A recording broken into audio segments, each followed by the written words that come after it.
भारतीय समाज की संरचना एवं संयोजन जनजातीय, गांव, कस्बा, नगर और ग्रामीण नगरीय अनुबंध। भारतीय समाज की संरचना एवं संयोजन। भारतीय समाज की संरचना एवं संयोजन जनजातीय, गांव, कस्बा, नगर और ग्रामीण नगरीय अनुबंध।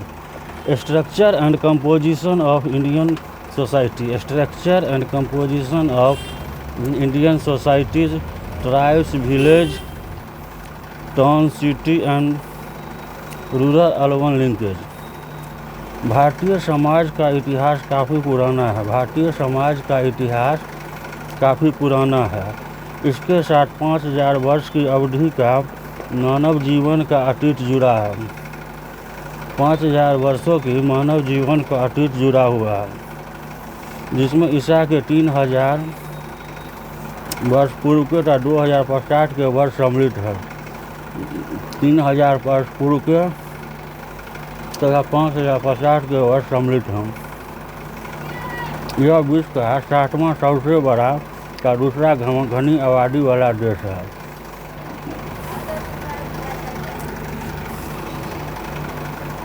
दूसरा सबसे घनी आबादी वाला देश है। इसके पास वह सांस्कृतिक विरासत है। इसके साथ ही वह सांस्कृतिक विरासत है जो हमें अप्रवासी आर्य मूल द्रविड़ों और आक्रमणकारी सभ्यताओं से प्राप्त हुई। इसकी सामाजिक, आर्थिक और सांस्कृतिक विविधताएं यहाँ की जनजातीय, ग्रामीण, शहरी और नगरीय निवास की दशाओं से स्पष्ट दृष्टिगोचर होती है। इसलिए यह जनजातीय, गांव, कस्बा या शहर और नगर की विवेचना भारतीय समाज की संरचना एवं संयोजन के संदर्भ में समीचीन है।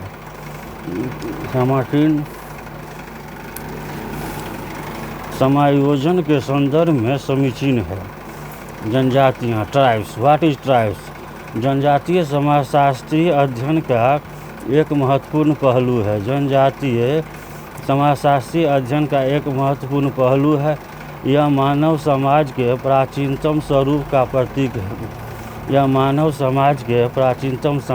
का प्रतीक है। भारत में जनजातीय जनसंख्या किसी भी देश से अधिक है। अभी यह सब समाज की तुलना में काफ़ी पिछड़े हुए हैं। समाज वैज्ञानिकों ने जनजातियों को अलग अलग नामों से संबोधित किया है। जैसे आदिवासी, आदिम जातीय, पर्वतीय जनजातीय, सर्वजीववादी, वनजीव, पिछड़े हुए हिंदू, अनुसूचित जनजातियाँ। भारतीय संविधान ने अनुसूचित जातियाँ नाम का स्वीकार किया। जनजातियों का अर्थ एवं परिभाषा। Meaning and definition of tribes. जनजातियों का अर्थ एवं परिभाषाएँ। Meaning and definition of tribes. जनजाति मानव समाज के ऐसे अंग है जो कि मानव संस्कृति की प्रायः आदिम अवस्था में रहते हैं। ये एक निश्चित भूभाग में निवास करते हैं, एक विशेष प्रकार की भाषा बोलते हैं, आदिम धर्म, प्रथा और परंपरा को मानते हैं तथा एक आदिम अर्थव्यवस्था और सामाजिक व्यवस्था के अंतर्गत निवास करते हैं। मूल परिभाषाएँ निम्न प्रकार है। निम्न प्रकार हैं। डी.एन. मजूमदार जनजाति को स्पष्ट करते हुए लिखा है कि एक जनजाति परिवारों या परिवारों के समूह का संकलन है जिसका एक समान नाम होता है, जिसके सदस्य एक निश्चित भूभाग पर निवास करते हैं, एक समान भाषा बोलते हैं और विवाह व्यवसाय सदस्य एक निश्चित भूभाग पर निवास करते एक समान भाषा बोलते हैं। विवाह व्यवसाय या उद्योग के संदर्भ में निश्चित निषेधों का पालन करते हैं और परस्पर आदान प्रदान और कर्तव्यों की पारस्परिकता की एक अच्छी तरह जांची हुई व्यवस्था विकसित कर ली है। A tribes is a collection of families or group of families bearing a common name, members of which occupy the same territory, speak the same language and observe certain taboos regarding marriage, profession, or occupation, and have developed a well-assured system of reciprocity and mutuality of obligation। इस परिभाषा से निम्नलिखित बातों का पता चलता है। एक जनजाति कुछ परिवारों का समूह है। इसका एक खास नाम होता है। इसके सदस्य एक निश्चित क्षेत्र में निवास करते हैं। इसकी भाषा एक होती है। विवाह, व्यवसाय या उद्योग से संबंधित कुछ निषेधों को मानते हैं और पारस्परिक कर्तव्यों की भावना से जुड़े रहते हैं।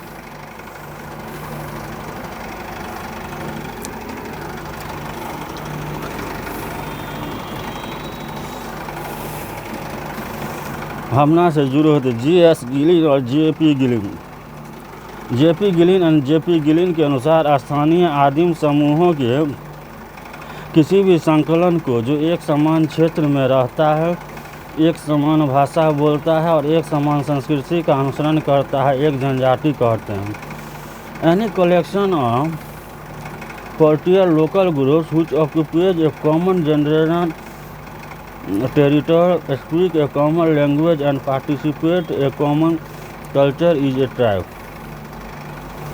गिलिन और गिलिन की परिभाषा से स्पष्ट है जनजाति आदिम समूहों का संकलन है। जनजाति आदिम समूहों का संकलन है। ये एक निश्चित भूभाग पर निवास करते हैं। एक तरह की भाषा बोलते हैं। इनकी एक समान संस्कृति होती है। आर लिंटन के मुताबिक जनजाति जत्थों का एक समूह है जो एक मिले हुए भाग पर रहता हो तथा जो संस्कृति की समानताओं, सतत भौतिक संपर्कों और एक सामुदायिक हितों पर आधारित रहता हो। Tribe is a group of bands occupation A continuous territory of tradition and having a telling affinity driving for newness similarity a culture frequent contacts and a certain community of interest। Linton की परिभाषा से पता चलता है कि जनजाति प्राय जत्थों में होती है। एक भूभाग पर रहते हैं। इनमें सांस्कृतिक समानताएं रहती हैं। इनमें सामुदायिक हित की भावना होती है।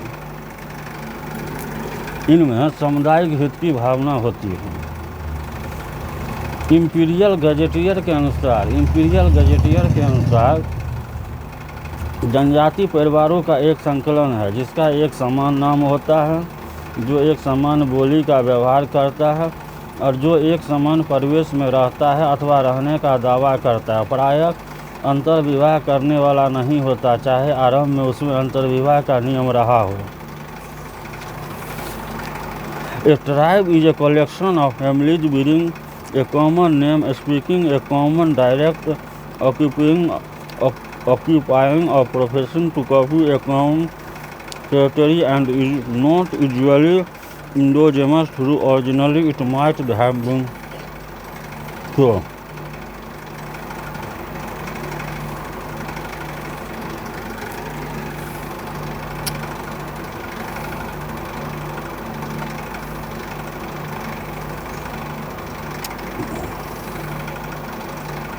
इस परिभाषा से पता चलता है जनजाति कुछ परिवारों का संकलन है। इसका एक समान नाम होता है, इसकी बोली समान होता है, इसका क्षेत्र समान होता है। ये प्रायः अंतर्विवाह नहीं करती रही है।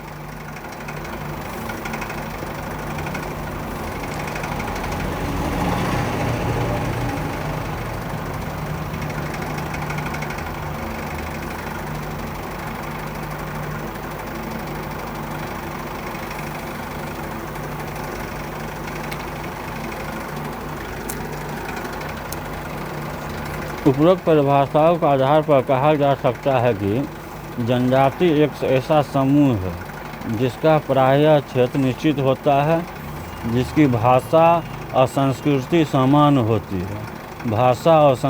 समान होती है, जो विवाह से जुड़े निषेधों का पालन करते हैं और सब समाज में विभिन्न सामाजिक, आर्थिक और राजनीतिक व्यवस्था के अधीन निवास करते हैं। सब समाज के अधीन सामाजिक, आर्थिक और राजनीतिक व्यवस्था के अधीन निवास करते हैं। जनजाति की विशेषताएं। Characteristics of tribe. जनजाति की विशेषताएं। Characteristics of tribe. जनजाति की कुछ सार्वभौमिक विशेषताओं की सूची बनाई जा सकती है, जिसके आधार पर जनजाति को समझने में अधिक सुविधा होगी। ये विशेषताएं निम्न प्रकार हैं। पहला हो गया परिवारों का संकलन। Collection of families. Collection of families. जनजाति कई परिवारों का संकलन है। जनजाति कई परिवारों का संकलन है। इस विशेषताओं का उल्लेख मजूमदार, लिंटन एवं इंपीरियल गजेटियर आदि द्वारा जनजाति की परिभाषा में है। इसमें कई वंश समूह एवं गोत्र होते हैं। इसमें कई भात दल का समावेश होता है। क्षत्रिय समूह। Spatial group. जनजाति एक क्षेत्रीय समूह है। प्रत्येक जनजाति का एक पारंपरिक क्षेत्र होता है और प्रवासी जनजाति सदस्य हैं, जिससे अपना गृह क्षेत्र बनाते हैं। यह क्षेत्रीयता जनजातीय समूह में अपनापन का विकास करती है। यह क्षेत्रीयता जनजातीय समूह में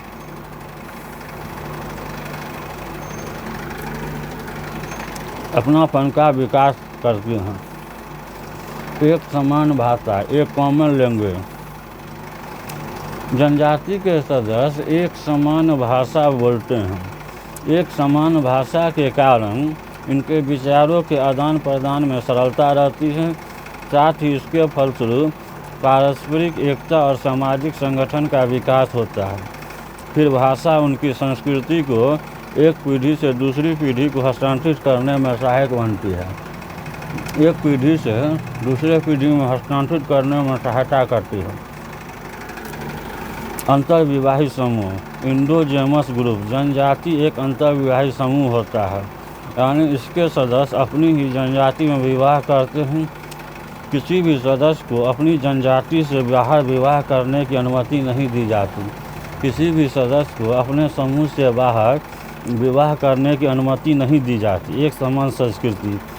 एक कॉमन कल्चर। एक कॉमन कल्चर क्या है? जनजाति की एक समान संस्कृति होती है। उनका रहन सहन, बोलचाल, खान पान, पहनावा ओढ़ावा, जीवन के ढंग बिल्कुल मूल और प्रतिमान आदि एक समान होते हैं। प्रत्येक जनजाति एक समान संस्कृति में निवास करती है। उसी से उसका जीवन नियंत्रित होता है। उसी से उसका जीवन नियंत्रित रहता है। एक समान नाम। एक कॉमन नेम। एक कॉमन नेम क्या होता है? प्रत्येक जनजाति का एक निश्चित नाम होता है। इसके सदस्य इस नाम से ही जाने जाते हैं। वे अपना परिचय जनजाति के नाम के आधार पर ही देते हैं। अपना परिचय जनजाति के नाम पर के आधार पर ही देते हैं। अपना परिचय जनजाति के नाम पर ही आधार पर देते हैं। निषेध। जनजाति की विशेषता हम वैवाहिक संबंधों, व्यवसायिक कार्यों तथा जीवन से जुड़ी विभिन्न कार्यों में निषेधों का पालन कठोरता के साथ किया जाता है। विभिन्न कार्यों में निषेधों का पालन कठोरता के साथ किया जाता है। आर्थिक निर्भरता। Economic independency. जनजाति आर्थिक क्षेत्र में एक स्वतंत्र आत्मनिर्भर इकाई रही है। इसका सदस्य अपनी आर्थिक आवश्यकताओं की पूर्ति स्वयं कर लेते हैं। खाद्य पदार्थ, खेती और हथियारों आदि की ज़रूरतों की पूर्ति वे स्वयं कर लेते हैं। राजनीतिक इकाई। Political unit. राजनीतिक इकाई क्या होता है? जनजाति को एक स्वतंत्र राजनीतिक इकाई होती है। मजूमदार एवं मदान का कहना है कि यद्यपि राजनीतिक दृष्टि से भारतीय जनजातियों पर राज्य सरकारों का नियंत्रण होता है, किंतु प्रत्येक जनजाति का आंतरिक राजनीतिक संगठन होता है। मुखिया और वयोवृद्ध लोगों की पंचायत द्वारा व्यवहार के नियम निर्धारित किए जाते हैं तथा व्यक्तियों को उनके साथ पालन करना होता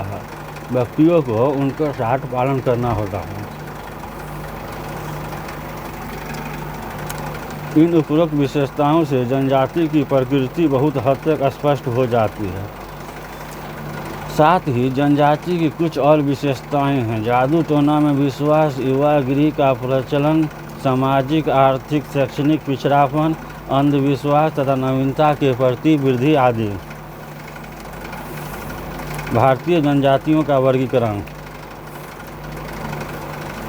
क्लासिफिकेशन ऑफ इंडियन ट्राइब्स। भारतीय जनजातियों का वर्गीकरण। Classification of Indian tribes. भारतीय जनजातियों का वर्गीकरण। Classification of Indian tribe.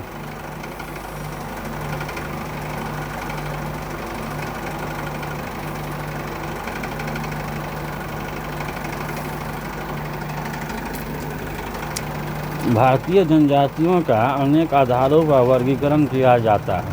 इनमें प्रमुख 5 आधार हैं: प्रजातीय, भौगोलिक, सांस्कृतिक, भाषा और अर्थव्यवस्था।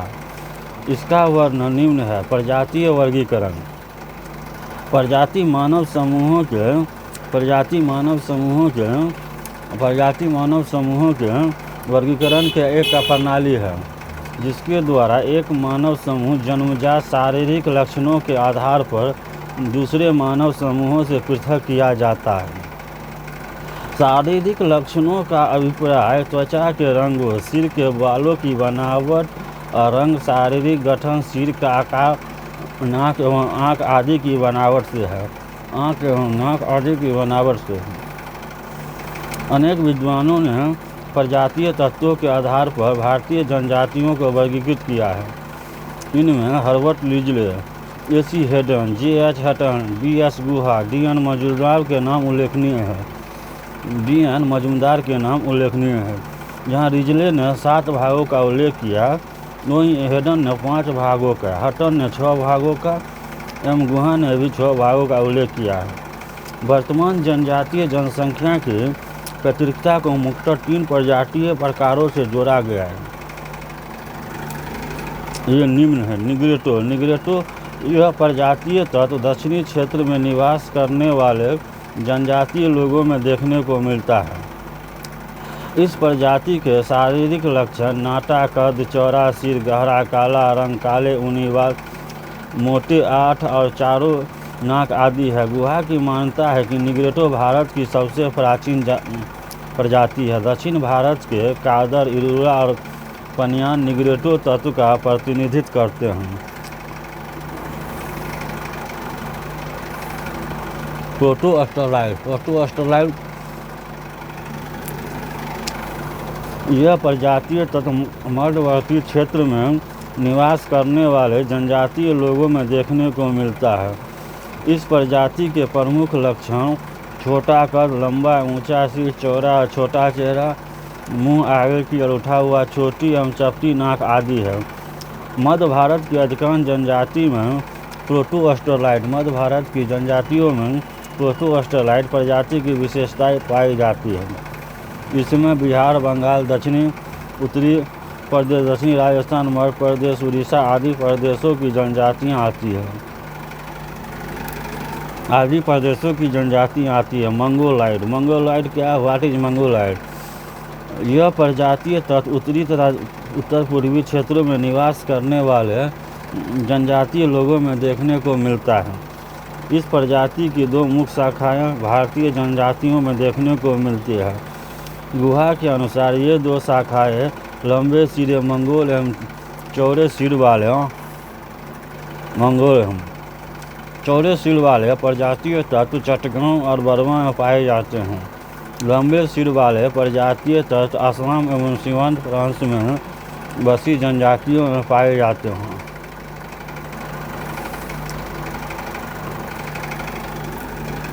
भौगोलिक वर्गीकरण। Geographical classification. What is geographical classification? भौगोलिक वर्गीकरण क्या है? What is geographical classification? Bharat के विस्तृत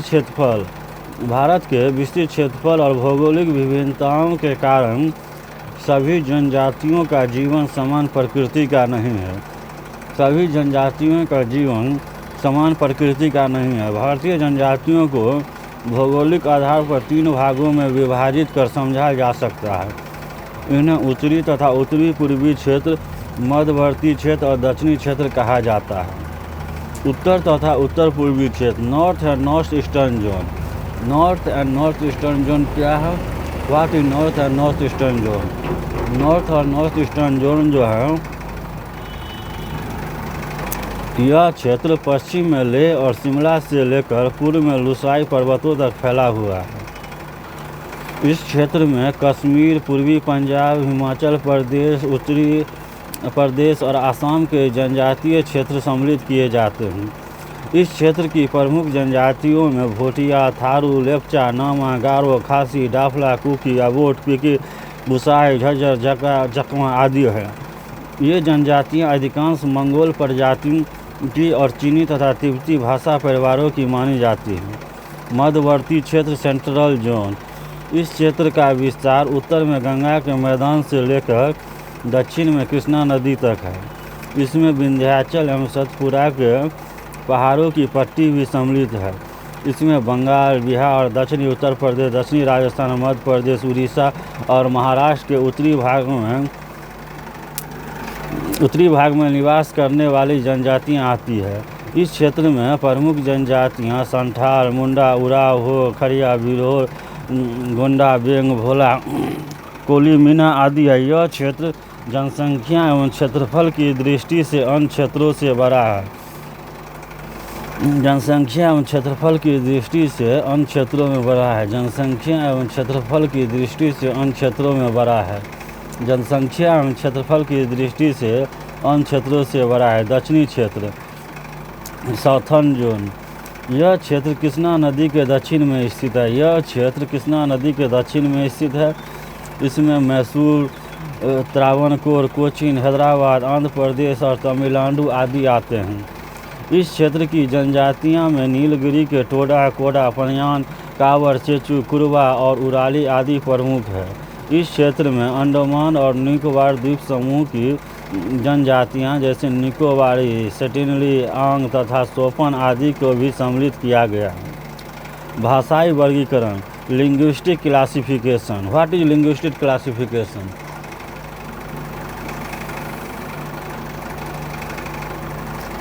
भाषाई वर्गीकरण। भाषाई और बोलियां बहुत सी है जिनमें कुछ समानता होती है, उन्हें एक परिवार में रखा जाता है। जनजातियों की भाषाओं को 3 परिवारों में विभाजित किया गया है। यह निम्न है।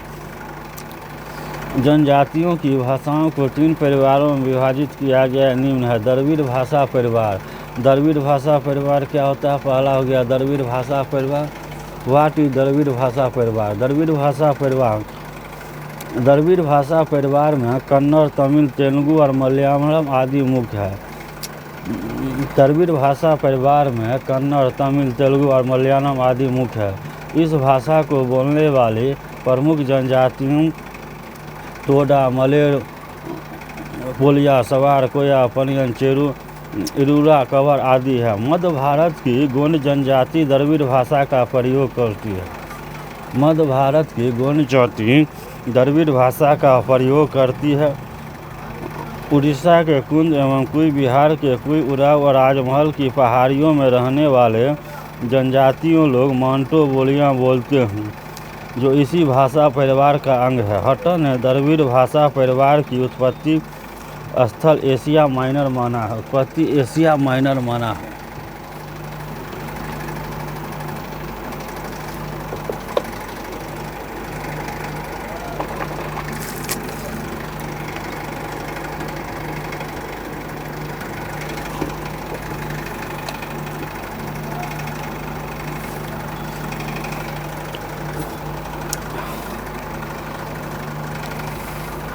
भौगोलिक वर्गीकरण। Geographical classification. भारत के विस्तृत क्षेत्रफलों और भौगोलिक विभिन्नताओं के कारण सभी जनजातियों का जीवन समान प्रकृति का नहीं है। सभी प्रकार का भारतीय जनजातियों का भौगोलिक आधार पर 3 भागों में विभाजित कर समझा जा सकता है। इन्हें उत्तरी तथा उत्तर पूर्वी क्षेत्र, मध्यवर्ती क्षेत्र और दक्षिणी क्षेत्र कहा जाता है। उत्तरी तथा उत्तर पूर्वी क्षेत्र। North and north eastern zone. यह क्षेत्र पश्चिम में लेह और शिमला से लेकर पूर्व में लुसाई पर्वतों तक फैला हुआ है। इस क्षेत्र में कश्मीर, पूर्वी पंजाब, हिमाचल प्रदेश, उत्तरी उत्तर प्रदेश और असम के जनजातीय क्षेत्र सम्मिलित किए जाते हैं। इस क्षेत्र की प्रमुख जनजातियों में भोटिया, थारू, लेप्चा, नांगा, गारो, खासी, डाफला, गुंगी, अम्बोट, मिकिर, बुसाई, गुज्जर, चकमा आदि है। ये जनजातियाँ अधिकांश मंगोल प्रजाति की और चीनी तथा तिब्बती भाषा परिवार की मानी जाती है। मध्यवर्ती क्षेत्र सेंट्रल जोन। व्हाट इज मध्यवर्ती क्षेत्र सेंट्रल जोन? इस क्षेत्र का विस्तार उत्तर में गंगा के मैदान से लेकर दक्षिण में कृष्णा नदी तक है। इसमें विंध्याचल एवं सतपुरा के पहाड़ों की पट्टी भी सम्मिलित है। इसमें बंगाल, बिहार, दक्षिणी उत्तर प्रदेश, दक्षिणी राजस्थान, मध्य प्रदेश, उड़ीसा और महाराष्ट्र के उत्तरी भाग में निवास करने वाली जनजातियां आदि आती है। इस क्षेत्र में प्रमुख जनजातियां संथाल, मुंडा, उराव, खड़िया, बिरहोर, गोंड, बेंगा, भील, कोली, मीना आदि है। यह क्षेत्र जनसंख्या एवं क्षेत्रफल की दृष्टि से अन्य क्षेत्रों से बड़ा है। यह क्षेत्र जनसंख्या एवं क्षेत्रफल की दृष्टि से अन्य क्षेत्रों में बड़ा है। यह क्षेत्र जनसंख्या एवं क्षेत्रफल की दृष्टि से अन्य क्षेत्रों में बड़ा है। दक्षिणी क्षेत्र साउथर्न जोन। यह क्षेत्र कृष्णा नदी के दक्षिण में है। इसमें मैसूर, ट्रावनकोर, कोचीन, हैदराबाद, आंध्र प्रदेश और तमिलनाडु आदि आते हैं। इस क्षेत्र की जनजातियां में नीलगिरी के टोडा, कोडा, पनियान, कादर, चेंचू, कुरवा और उराली आदि प्रमुख है। इस क्षेत्र में अंडमान और निकोबार द्वीप समूह की जनजातियां जैसे निकोबारी, सेटनली, ओंग तथा सोफन आदि को भी सम्मिलित किया गया है। भाषाई वर्गीकरण लिंग्विस्टिक क्लासिफिकेशन। भाषाई वर्गीकरण क्या है? Linguistic classification. भाषाएं और बोलियां बहुत सी है जिनमें कुछ समानता होती है, उन्हें एक परिवार में रखा जाता है। जनजातियों की भाषाओं को 3 परिवारों में विभाजित किया गया। ये निम्न है। द्रविड़ भाषा परिवार, द्रविडियन स्पीच फैमिली। द्रविड़ भाषा परिवार में कन्नड़, तमिल, तेलुगु और मलयालम आदि मुख्य है। इस भाषा को बोलने वाली प्रमुख जनजातियाँ टोडा, मलेर, मोलिया, सवेर, कोया, पेनियम, चेचू और दुरुला कुमार आदि है। मध्य भारत की गोंड जनजाति द्रविड़ भाषा का प्रयोग करते हैं। उड़ीसा के कुंद एवं कुई, बिहार की कुई, उराय और राजमहल की पहाड़ियों में रहने वाली जनजातियां लोग मोंटो बोलियां बोलते हैं, जो इसी भाषा परिवार का अंग है। हटन ने द्रविड़ भाषा परिवार की उत्पत्ति स्थल एशिया माइनर माना है। आस्ट्रिक भाषा परिवार, आस्ट्रिक स्पीच फैमिली। मध्य क्षेत्र की जनजातियां आस्ट्रिक भाषा परिवार की भाषाएं बोलती है। इस परिवार की भाषाओं में कोल या डंडा भाषाएं आती है। इस भाषा को बोलने वाली प्रमुख जनजातियां मध्य प्रदेश, बिहार, उड़ीसा, पश्चिम बंगाल और असम में स्थित है। हटन का कहना है कि आस्ट्रिक भाषा को भारत में कोलारी भाषी लोगों द्वारा, मोन खमेर भाषी लोगों द्वारा लाया गया है। चीनी तिब्बती भाषा परिवार। चीनी तिब्बती भाषा परिवार क्या है? Cyano टाइबेटियन speech. उत्तर पूर्वी क्षेत्र की अधिकांश जनजातियाँ चीनी तिब्बती और चीनी बर्मा प्रदेश की भाषाएं बोलती है। इन भाषाओं को बोलने वाली प्रमुख जनजातियाँ गारो, कुकी, खासी, मीरो, गोंगाई, पासी, पदम, पंगी, मिसमी, खमटी, सिंगबो, लमचा आदि प्रमुख है। सांस्कृतिक वर्गीकरण कल्चरल क्लासिफिकेशन। कल्चरल क्लासिफिकेशन क्या है? सांस्कृतिक वर्गीकरण। इसके अंतर्गत यह देखा जाता है कि जनजातियां दूसरे समूहों की संस्कृति से कितना प्रभावित है और इसमें किस भावना तक परिवर्तन आया है। मजूमदार ने हिंदू संपर्क के आधार पर जनजातियों को 3 भागों में बांटा है। वे जनजातियों जो हिंदू के तनिक भी संपर्क में नहीं आई, जैसे मिजो और नागा जनजातियां हिंदुओं की परंपराओं से अप्रभावित है। दूसरा, वे जो हिंदुओं के संपर्क में आकर उनके मूल्यों, व्यवहारों और तौर तरीकों को अपनाने लगी है। भील और मुमी जनजातियों पर हिंदुओं का स्पष्ट प्रभाव देखा जाता है। भील और मुमी जनजातियों पर हिंदुओं का स्पष्ट प्रभाव देखा जाता है। वे जो हिंदुओं से प्रभावित है किंतु उन जातियों से सामाजिक दूरी बनाए हुए है। संथाल, ओराव, गोंड आदि हिंदुओं से काफ़ी प्रभावित है। मिर्ज़ापुर और सोनभद्र की गोंड जनजातियाँ हिंदू सामाजिक व्यवस्था से ओतप्रोत होती जा रही है। पंगी, मिसमी, खमटी, सिंघपो, लोपचा आदि प्रमुख है। आर्थिक वर्गीकरण, economic classification. What is economic classification?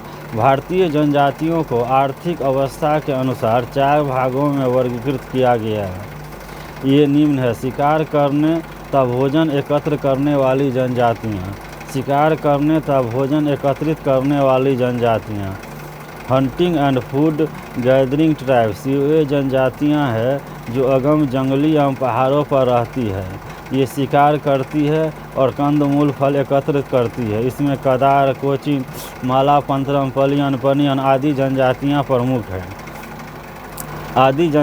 प्रमुख हैं। पशुपालन करने वाली जनजातियाँ, पेस्टोरल ट्राइब्स, पशुपालन करने वाली जनजातियाँ, ये वे जनजातियाँ हैं जो पशुपालन करती है। इसमें हिमाचल प्रदेश के गुज्जर और दक्षिणी नीलगिरी के टोडा आते हैं। हिमाचल प्रदेश के गुज्जर और दक्षिणी नीलगिरी के टोडा आते हैं। कृषि करने वाली जनजातियाँ, agricultural tribes. What is agricultural tribes? वे जनजातियाँ हैं जो कृषि से जुड़ी है। इनकी कृषि प्रणाली प्राचीन है। उत्तर पूर्वी तथा मध्य भारत की अधिकांश जनजातियाँ कृषि कार्य करती है। उद्योगों में काम करने वाली जनजातियाँ, ट्राइब्स इंगेज इन इंडस्ट्रीज। वे जनजातियाँ हैं जो पूर्ण रूपेण संस्कृति के संपर्क में हैं। अपने क्षेत्र को विकसित उद्योगों, चाय बागानों, खानों, लोहे के कारखानों आदि में ये काम करते हैं। बिहार, असम, बंगाल और उड़ीसा की प्रमुख जनजातियाँ इसी श्रेणी में आती है। जनजातीय समस्याएं, ट्राइबल प्रॉब्लम्स। जनजातियाँ अनेक समस्याओं से ग्रसित है। ये आज भी सामाजिक और आर्थिक रूप में उस स्तर से काफ़ी दूर हैं जहाँ अन्य गैर जनजातियाँ हैं। इनकी समस्याएं 3 तत्वों के परिणाम है। एक कुछ समस्याएं उनके स्वयं के रीति रिवाजों के परिणाम है। दूसरा, कुछ समस्याएं बाहरी जगत के संपर्क के परिणाम है। तीसरा, कुछ समस्याएं प्रशासनिक व्यवस्था का परिणाम है।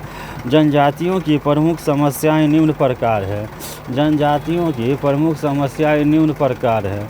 आर्थिक समस्याएं, economic problems. What is economics problem? जनजातियों को आर्थिक समस्या ही इसकी प्रमुख समस्या है। जनजातियों की आर्थिक समस्या इनकी प्रमुख समस्या है। इनकी आर्थिक स्थिति देश के अन्य नागरिकों की तुलना में अधिक खराब है। इनके आर्थिक साधन सीमित है। उसमें उचित सुधार न होने के कारण अर्थव्यवस्था अधिक खराब होती चली गई। इनकी प्रमुख आर्थिक समस्याएं निम्न है। स्थानांतरित कृषि की समस्याएं, प्रॉब्लम ऑफ शिफ्टिंग कल्टीवेशन। स्थानांतरित कृषि की समस्याएं, प्रॉब्लम ऑफ शिफ्टिंग कल्टीवेशन। स्थानांतरित कृषि कुछ जनजातियों की विशेषता रही है। इस तरह की कृषि में सर्वप्रथम वे जंगलों में आग लगा देते हैं। आग लगे क्षेत्र पर कृषि करते हैं। जब कुछ समय के बाद वह क्षेत्र कृषि योग्य नहीं रहता है तो उसे छोड़कर फिर वे किसी अन्य दूसरे क्षेत्र पर चले इस प्रकार कृषि करते हैं। यद्यपि इस तरह की कृषि तो उसे छोड़कर फिर वे किसी अन्य क्षेत्र पर इसी प्रकार की कृषि करते हैं। यद्यपि इस तरह की कृषि में उपज अधिक नहीं होती। भूमि कटाव बढ़ जाता है तो अस्थायी जीवन संभव नहीं। इसके बावजूद वे परंपरागत रूप में इसे छोड़ना नहीं चाहते, परंतु उन्हें कानून के द्वारा उसे छोड़ने के लिए बाध्य किया गया। इसके चलते उन्हें एक नवीन समस्या का सामना करना पड़ा।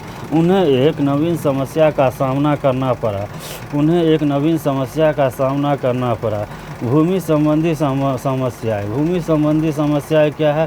Problems related to land. जनजातियों का जंगलों के एक बड़े भाग पर लंबे समय से अधिकार रहा। वे जंगलों की उपज को अपनी इच्छानुसार उपभोग करते रहे। सरकारी व्यवस्था ने उनके इस अधिकार को समाप्त किया। इससे उन्हें जंगलों से मिलने वाले लाभ समाप्त हुए, जिसका असर उनकी अर्थव्यवस्था पर पड़ा। इनके पास सीमित मात्रा में ही भूमि रह गई तथा सीमित मात्रा में ही जंगलों का लाभ ले सकते थे। ऋणात्मकता की समस्या, प्रॉब्लम ऑफ इंडिविडेंस। प्रॉब्लम ऑफ इंडिविडेंस क्या है?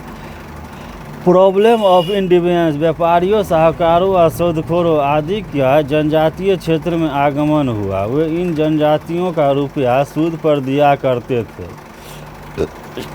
एक तरफ मनमाना सूद कमाते थे और दूसरी तरफ कर्जा न दे सकने की स्थिति में उन्होंने जनजातियों की भूमि हड़पना आरंभ किया। इनका ऋण पीढ़ी दर पीढ़ी चलता रहता। औद्योगिक श्रमिकों की समस्या, प्रॉब्लम ऑफ इंडस्ट्रियल लेबर्स। कारखानों, चाय बागानों एवं खानों में कार्यरत जनजातीय श्रमिकों की समस्याएं अलग तरह की है। एक तरफ उन्हें कम वेतन दिया जाता है, दूसरी तरफ ज़्यादा से ज़्यादा काम लिया जाता है। साथ ही अशिक्षित होने के कारण जनजातीय श्रमिक औद्योगिक क्षेत्रों की कुरीतियाँ, मजदूरी और वेश्यापन को अपनाते हैं, जो अनेक समस्याओं को उत्पन्न करते हैं। सामाजिक समस्याएं, social problems. What is social problems? जनजातियों के बाहरी लोगों के साथ संपर्क के परिणाम स्वरूप अनेक सामाजिक समस्याएं उत्पन्न हुई। बाहरी लोगों के साथ संपर्क में दो प्रमुख रहे, ईसाई मिशनरियों और हिंदू। इस संपर्क के परिणाम स्वरूप उनकी प्रमुख सामाजिक समस्याएं निम्न है। बाल विवाह, चाइल्ड मैरिज। हिंदुओं के संपर्क में आकर जनजातियों ने बाल विवाह प्रथा को स्वीकार। जनजातियों में विवाह युवावस्था में होते हैं। जनजातियों में विवाह जो अब कम आयु में होने लगे। यह बाल विवाह अनेक समस्याओं को जन्म देता है। कन्या मूल। इन सब समाजों के संपर्क के परिणाम स्वरूप एक तरफ कन्या मूल में मुद्रा का प्रचलन आया, दूसरी तरफ कन्या मूल में अत्यधिक वृद्धि हुई। इसके चलते अनेक लड़कियां अविवाहित रह जाती है। इस स्थिति से बचाव के लिए जनजातियों में अपहरण विवाह का प्रचलन था, जिसे कानून द्वारा बंद कर दिया गया। इससे अनेकता और ऋणग्रस्तता का विकास हुआ।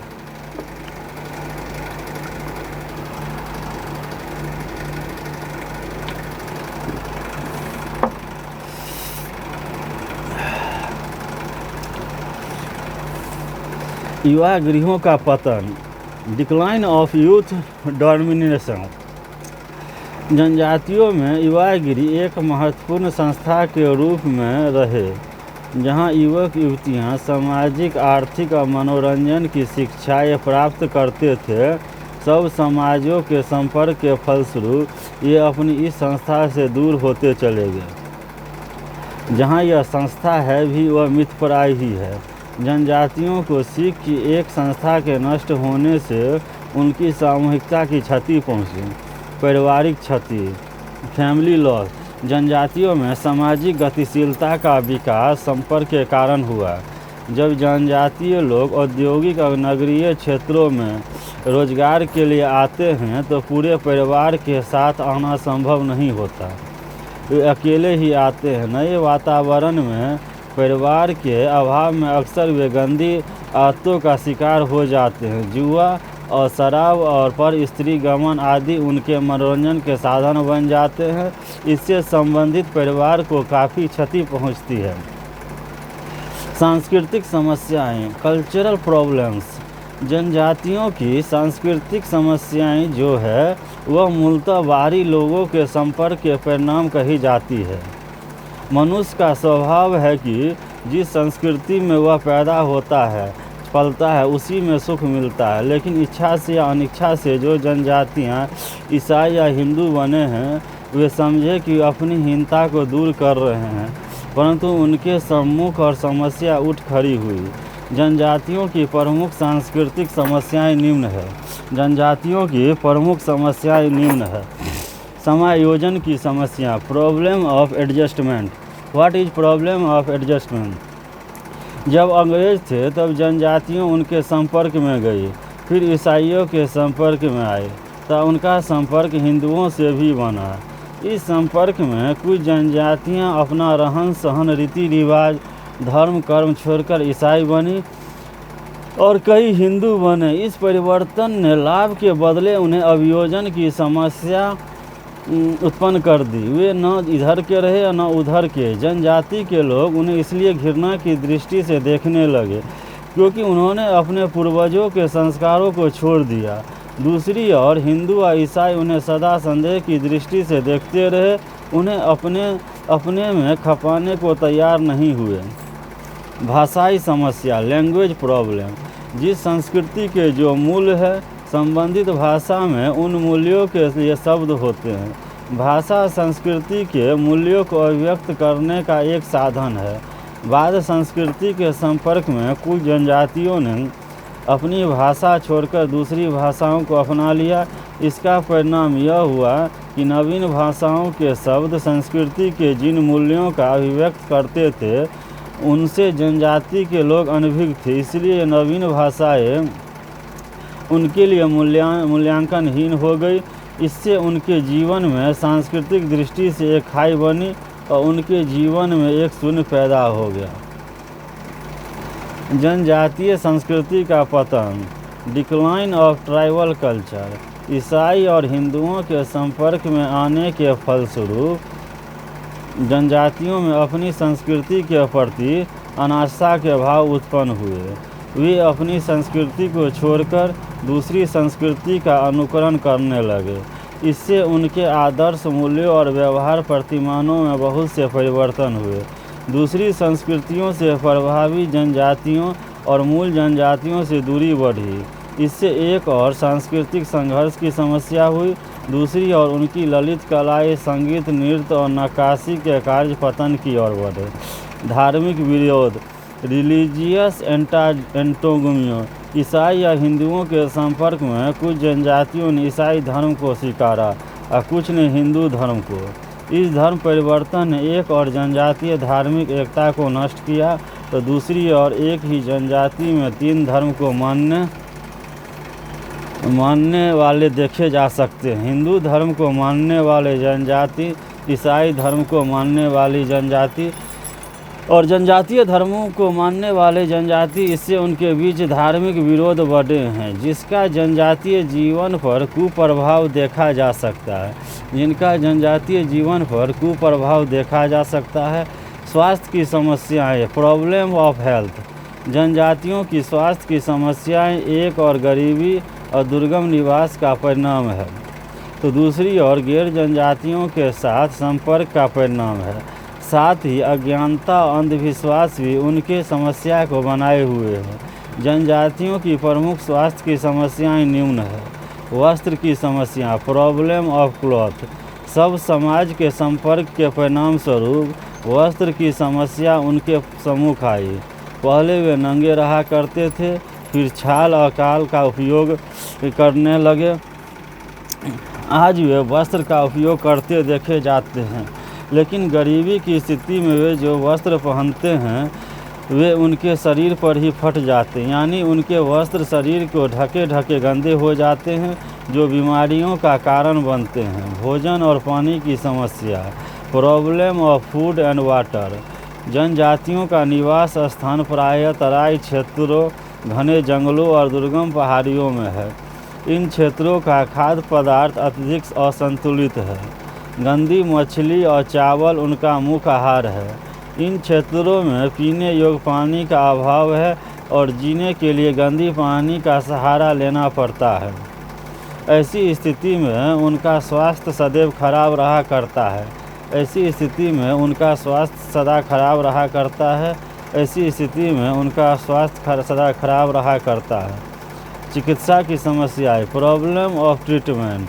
प्रॉब्लम ऑफ ट्रीटमेंट क्या है?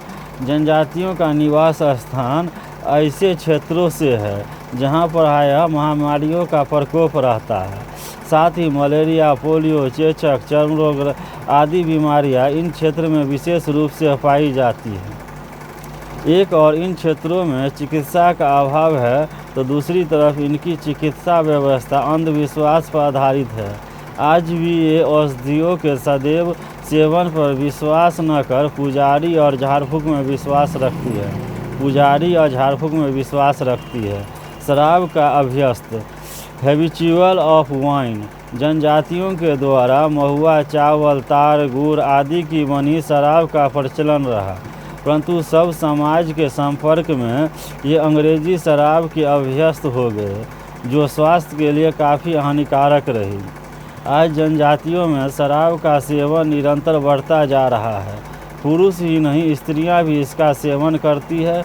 इससे स्त्री और पुरुष दोनों के स्वास्थ्य पर बुरा प्रभाव देखा जाता है।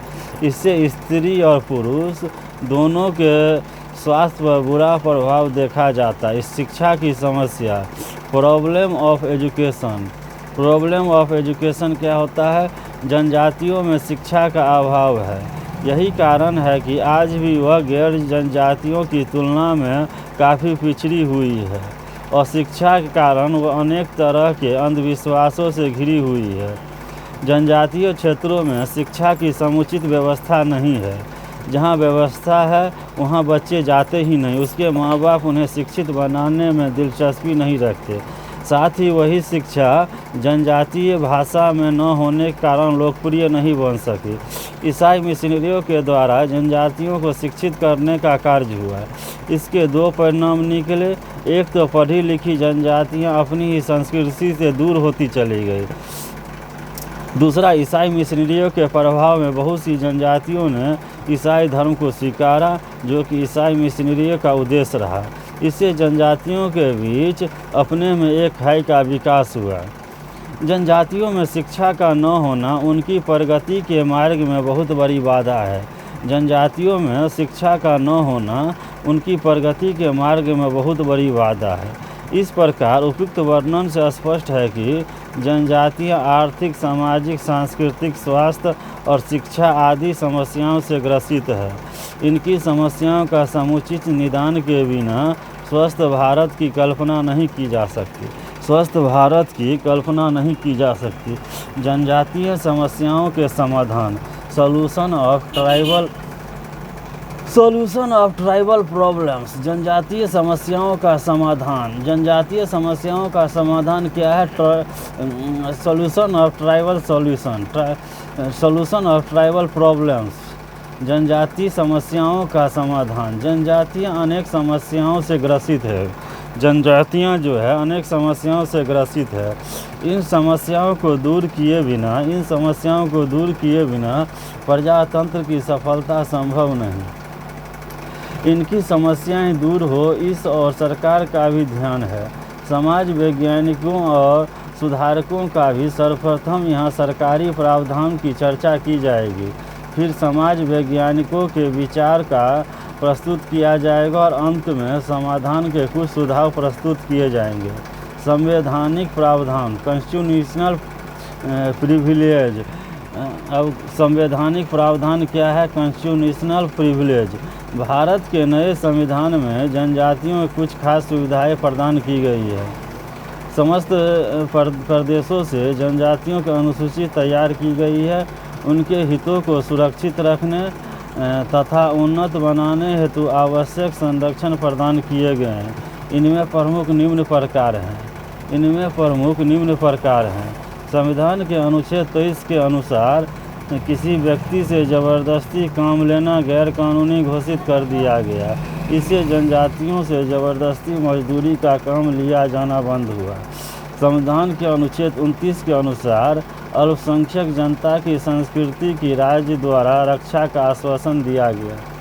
जनजातियों की अपनी संस्कृति है, इससे उन्हें अपनी संस्कृति की रक्षा करने का अधिकार प्राप्त हुआ। इससे उनकी अपनी संस्कृति का रक्षा करने का अधिकार प्राप्त हुआ।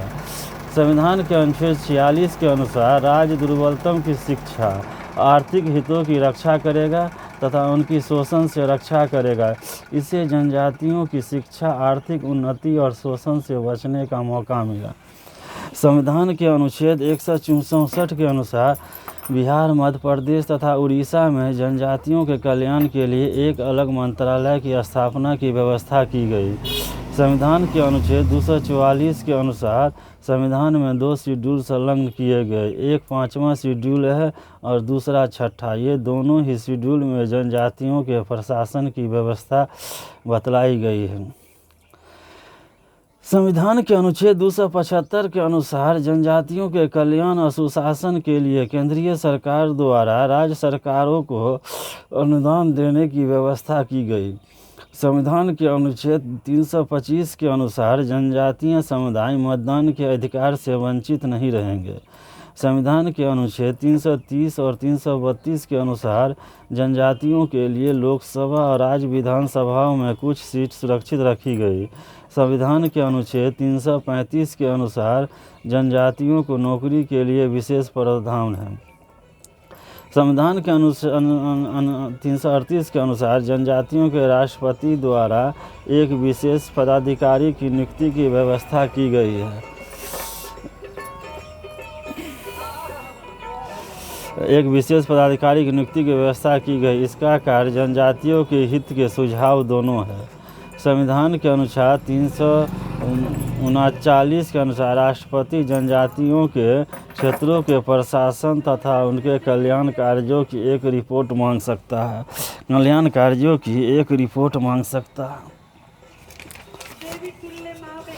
संविधान के अनुच्छेद 340 के अनुसार राष्ट्रपति को अधिकार दिया गया है कि पिछड़े वर्गों की स्थिति की जांच या उन्नति के लिए सुझाव प्रस्तुत करने हेतु एक आयोग का गठन करे।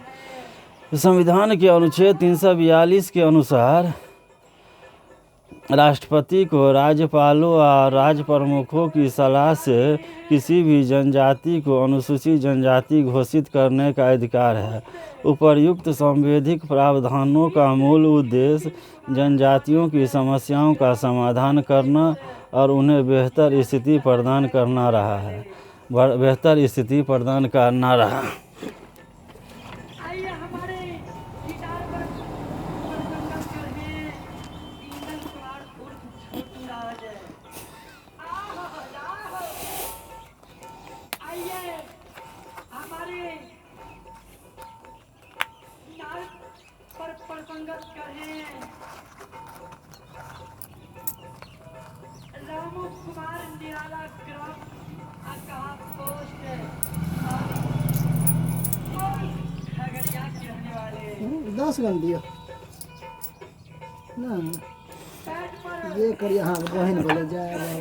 समाज वैज्ञानिकों का सुझाव। जनजातियों के जो मूल समस्या है उनके विकास से जुड़े अनेक संवैधानिक प्रावधानों का विकास हुआ है। प्रश्न यह है कि क्या ये प्रावधान उनकी समस्याओं को दूर कर देंगे? ऐसा कदापि नहीं। उनकी समस्याएं ऐसी है जिन्हें सिर्फ संवैधानिक प्रावधान दूर नहीं कर सकते। इस संदर्भ में कुछ प्रमुख समाज वैज्ञानिकों के विचार है जो उन्हें देखना और समझना होगा। ये विचार निम्न है। G.H. हटन ने जनजातियों काफ़ी गहराई के साथ अध्ययन किया। ये 1931 की भारतीय जनगणना के सर्वोपरि अधिकारी रहे। उनका मानना है कि जनजातियों का सब समाज से बिल्कुल एकांतीकरण, आइसोलेशन या बिल्कुल सातवीकरण ठीक नहीं है। अपनी विशेषताओं के लिए जनजातियों का समाज से अलग रहना ठीक है, लेकिन अपनी भौतिक आवश्यकताओं की पूर्ति के लिए जनजातियों का सब समाज से संपर्क बनाए रखना उचित या अनिवार्य है। वी एल्विन साहब का कहना है कि एक क्षेत्र बनाया जाना चाहिए जहां आसपास की जनजातियों को बसाया जाए। गैर जनजातियों को क्षेत्र से बिल्कुल अलग कर देना चाहिए। साथ ही जनजातियों के जीवन में किसी प्रकार का हस्तक्षेप नहीं करना चाहिए। उनकी विशिष्ट सामाजिक सांस्कृतिक विशेषताओं को नष्ट होने से बचाया जाना चाहिए। G.S. घुरिये का कहना है कि जनजातियों को हिंदू समाज का अंग मानकर उसी में आत्मसात कर लेना चाहिए। घुरिये साहब के अनुसार जनजातियों को आदिम जातियां या आदिवासी कहना अनुचित है। मूल रूप में ये सब हिंदुओं के अंग है, पिछड़े हुए हिंदू हैं। इनका कल्याण इसी में है कि इन्हें हिंदू समाज का फिर से अंग बना लिया जाए। D.N. मजूमदार एवं T.N. मदन साहब का कहना है कि जनजातियों को अपनी अलग विशेषता है, अपनी पृथक संस्कृति है, इसलिए इसका हिंदू समाज या ईसाई समाज या अन्य समाज में सातवीकरण लाभपूर्ण नहीं होगा। जनजातियों की अनेक ऐसी विशेषताएं हैं जिन्हें सुरक्षित रखना उचित है। इस संदर्भ में उचित यह होगा कि जनजातियों की संस्कृति का सब समाज की संस्कृति के साथ नियंत्रित सातवीकरण कंट्रोल एसाइमुलेशन है, यानी जनजातियों के अच्छी प्रथाओं और रीति रिवाजों की रक्षा की जाए और बुरी प्रथाओं और रीति रिवाजों को दूर किया जाए। एस.सी. दुबे साहब ने जनजातियों की समस्या के समाधान के लिए निम्न सुझाव दिए हैं। पहला, वैज्ञानिक अध्ययन द्वारा आदिवासियों के सामाजिक संगठन और मूल्यों के ज्ञान की उपलब्धि। विभिन्न प्राविधिकी, आर्थिक और सांस्कृतिक विशेषताओं के धरातल पर उनकी समस्याओं का सूक्ष्म अध्ययन। आदिवासी जीवन में एकीकरण की शक्तियों और कारकों का अध्ययन। आदिवासी जीवन में एकीकरण की शक्तियों और कारकों का अध्ययन, माने इसका कहने का अर्थ है आदिवासी जीवन में एकीकरण भी होना चाहिए और शक्ति और कारकों का जो अध्ययन है उन पर विचार करना चाहिए। संस्कृति के सहज परिवर्तनशील पक्षों का विश्लेषण। संस्कृति के सहज सूत्रों और सहज परिवर्तनशील पक्षों का विश्लेषण।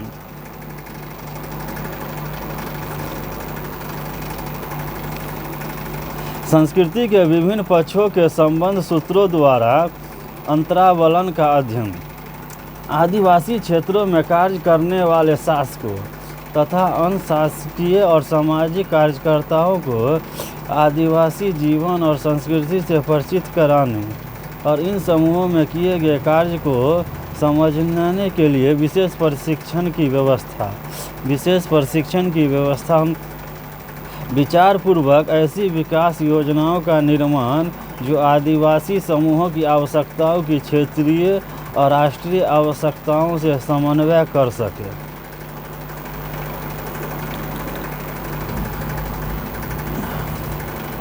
इन योजनाओं द्वारा जनित प्रवृत्तियों की गतिविधि और प्रभावों का अध्ययन और उनके हानिकारक तत्वों के निराकरण का प्रयत्न।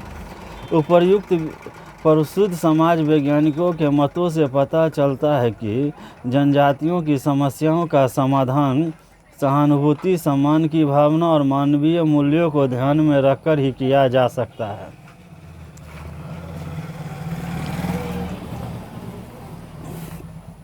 जनजातीय कल्याण के लिए सुझाव। Suggestion for tribal welfare. जनजातीय कल्याण के लिए सुझाव क्या हुआ? Suggestion for tribal welfare. जनजातियों की समस्याएं आम भारतीयों की समस्याओं से भिन्न है। इनकी अपनी आर्थिक, सामाजिक, सांस्कृतिक, स्वास्थ्य और शैक्षणिक समस्याएं हैं। इन सभी पहलुओं को ध्यान में रखकर जनजातीय कल्याण के लिए सुझाव दिए जाए। अतः जनजातियों की समस्याओं के समाधान हेतु निम्न सुझाव दिए जा सकते हैं।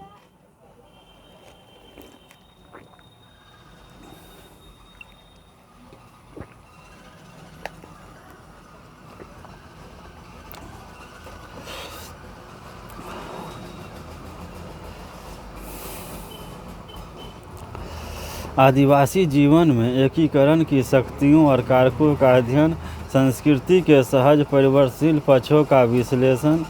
संस्कृति के विभिन्न पक्षों के संबंध सूत्रों और अंतरावलन का अध्ययन। आदिवासी क्षेत्रों में कार्य करने वाले शासकों तथा अन्य शासकीय और सामाजिक कार्यकर्ताओं को आदिवासी जीवन और संस्कृति से परिचित कराने और इन समूहों में किए गए कार्य को समझाने के लिए विशेष प्रशिक्षण की व्यवस्था। विचारपूर्वक ऐसी विकास योजनाओं का निर्माण जो आदिवासी समूहों की आवश्यकताओं की क्षेत्रीय और राष्ट्रीय आवश्यकताओं से समन्वय कर सके।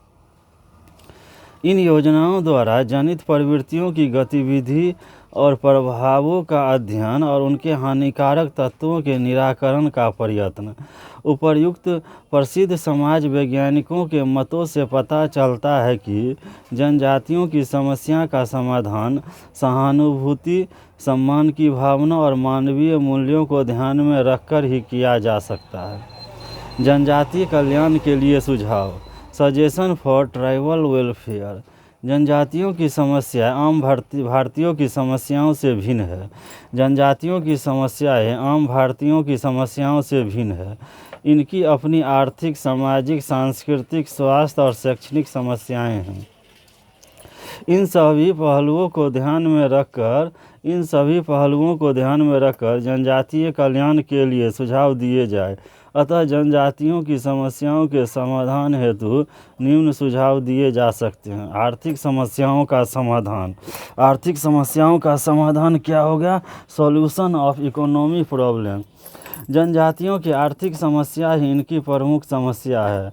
इस समस्या का समाधान आवश्यक है। कृषि विकास में सबसे बड़ी समस्या स्थानांतरित कृषि क्या है? केवल वैधानिक नियंत्रण इसे रोकने के लिए पर्याप्त नहीं है। इसके लिए आवश्यक है कि उन्हें इस तरह की खेती के हानिकारक पहलुओं से अवगत कराया जाए, फिर खेती के नए पहलुओं से अवगत कराया जाए, शिक्षा के गुणों को अवगत कराकर शिक्षित किया जाए ताकि वे रोजगार के अवसर प्राप्त कर सके। घरेलू उद्योग धंधों का विकास इनके बीच किया जाए। इनकी अज्ञानता की हर संभव दूर करने का प्रयास होना चाहिए। तभी वे व्यापारियों, साहूकारों और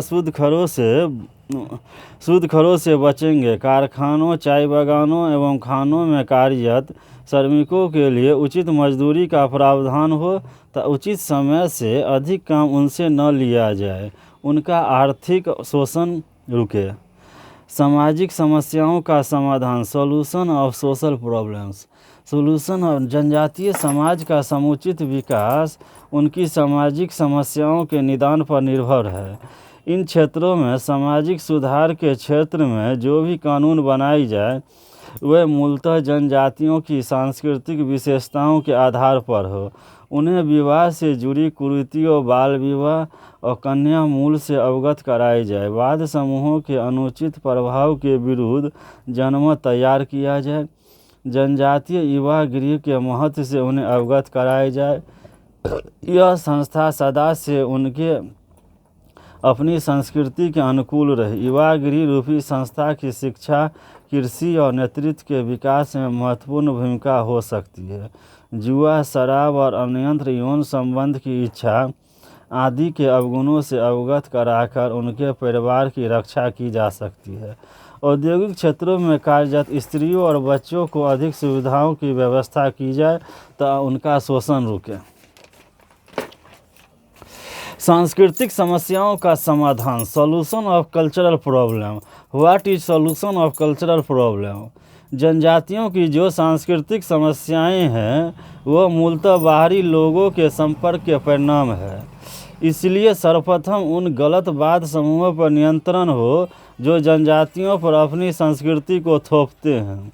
हिंदू या ईसाई प्रभाव में आकर ये न तो हिंदू बन सके न ईसाई, फिर अपनी जनजाति से भी दूर हो गए। शिक्षा के प्रसार के माध्यम से इनके अंधविश्वास और कुप्रथाओं को दूर किया जा सकता है। इनके जीवन में गैर जनजातियों ने भाषा की समस्या उत्पन्न कर दी है। माने ऐसा है जो भाषा की समस्या भी उत्पन्न हो गई है और ये वाद समूह के प्रभाव से दूर होंगे।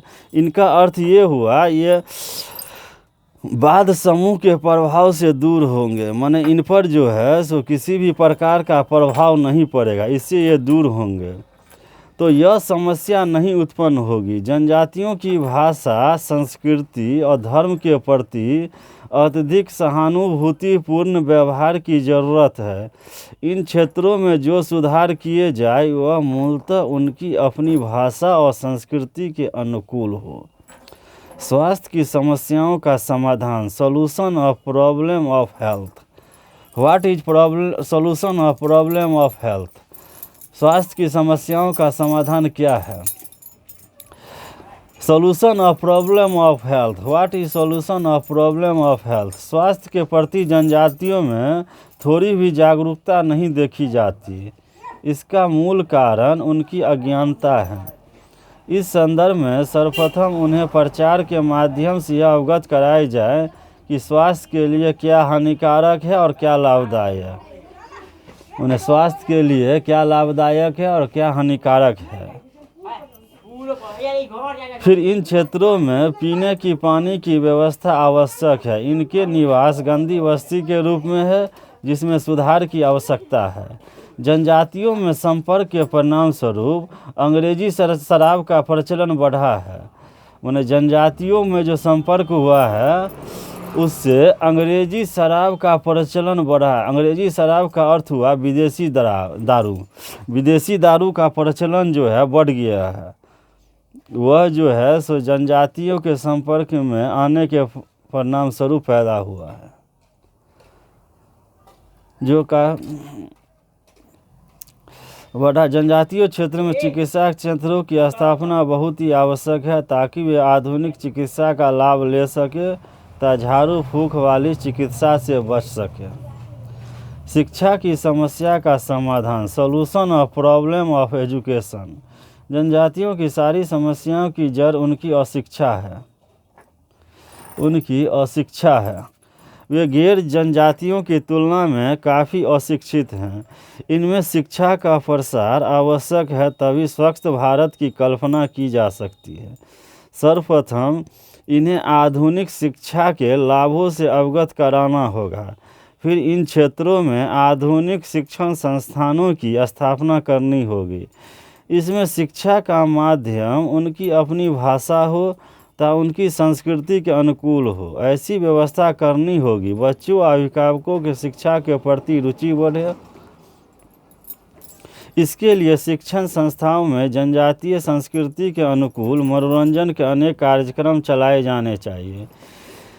इन क्षेत्रों में व्यवहारिक शिक्षा और व्यावसायिक शिक्षा पर अधिक ध्यान देने की ज़रूरत है। शिक्षा के प्रसार से उनके विचारों में परिवर्तन लाया जा सकता है तथा नवीनता को अपनाने के लिए उन्हें प्रेरित किया जा सकता है। वर्तमान समय में सरकार द्वारा प्राप्त सुविधाएं जैसे विद्यार्थियों की निःशुल्क पढ़ाई, छात्रवृत्तियां, पुस्तकें आदि की सुविधाएं शिक्षा के प्रसार में सहायक हो सकती है। इस उपर्युक्त सुझावों का कार्यान्वयन यदि सही या उचित दिशा में किया जाए तो जनजातियों की समस्या बहुत हद तक दूर हो सकती है। गांव व ग्रामीण समुदाय, village and rural community. What is village and rural community? हर व्यक्ति गांव शब्द से परिचित है, परंतु इसे परिभाषित करना सरल नहीं है। हर व्यक्ति गांव से परिचित है, माने गांव में जो रहने वाला व्यक्ति है, गांव के रहन सहन, वहाँ की आबो हवा से सभी व्यक्ति परिचित रहता है, क्योंकि गांव का जो है वातावरण अलग रहता है और शहर का अलग रहता है। तो गांव में जो रह रहा है उसका विचार समाज के माने नगर से अलग होता है। नगर का वातावरण अलग रहता है और गांव का अलग रहता है। तो गांव में जो रहने वाले व्यक्ति हैं, गांव और ग्रामीण समुदाय। What is village and rural community? गांव और ग्रामीण समुदाय में क्या अंतर है, इसी के बारे में जो है सो उल्लेख किया जाएगा। तो गांव और नगर में जो समुदाय जो है, हर व्यक्ति गांव सबसे परिचित है, परंतु इसे परिभाषित करना सरल नहीं है।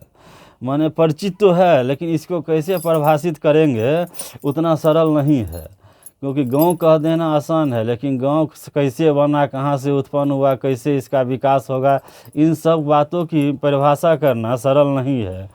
मानव जीवन के निवास के मोटे तौर पर दो स्वरूप रहे, गांव तथा नगर, किंतु दोनों के बीच स्पष्ट भेद करना सरल नहीं है।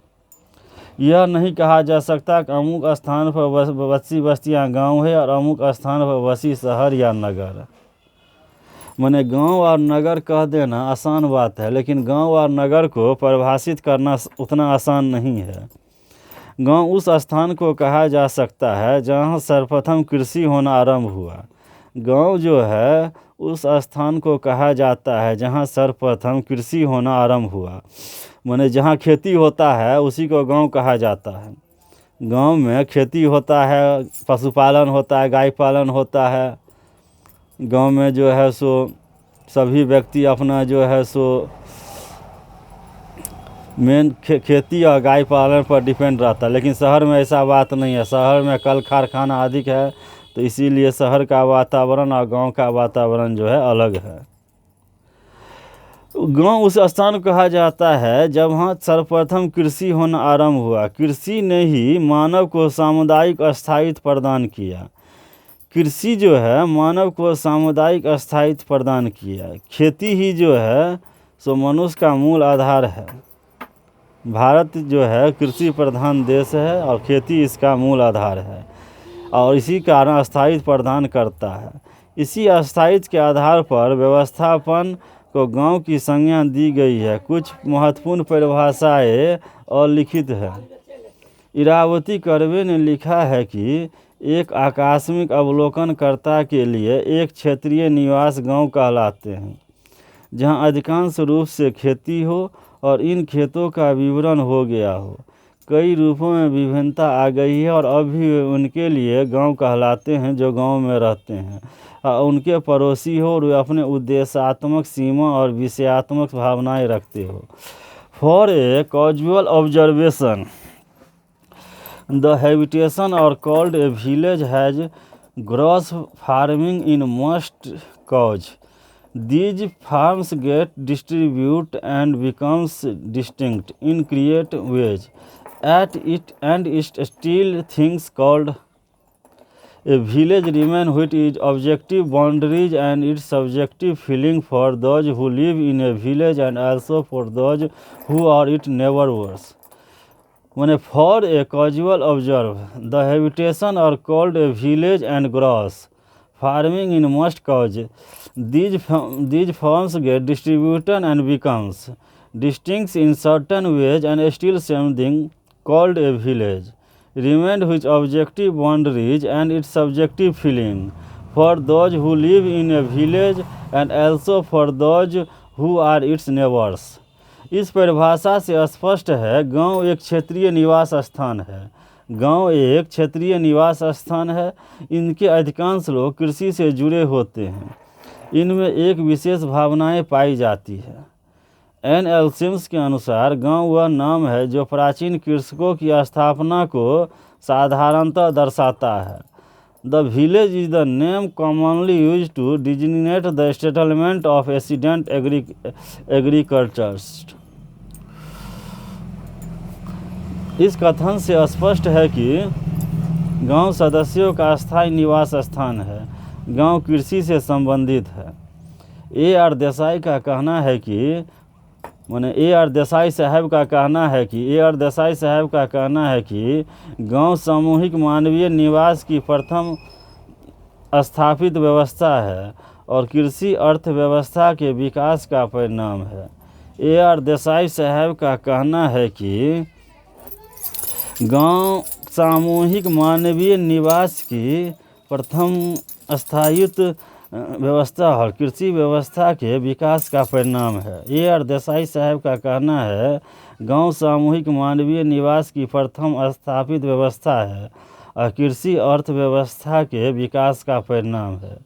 ए आर देसाई का कहना है गांव सामूहिक मानवीय निवास की प्रथम स्थापित व्यवस्था है और कृषि अर्थव्यवस्था के विकास का परिणाम है।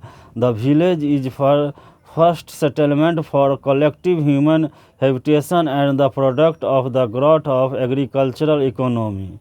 इस परिभाषा से पता चलता है गांव मानवीय निवास की प्रथम व्यवस्था है। गांव में व्यक्तियों के बीच सामूहिकता देखी जाती है। गांव की उत्पत्ति और विकास कृषि का परिणाम है। इस रूप में यह परिभाषा गांव की उत्पत्ति पर प्रकाश डालती है।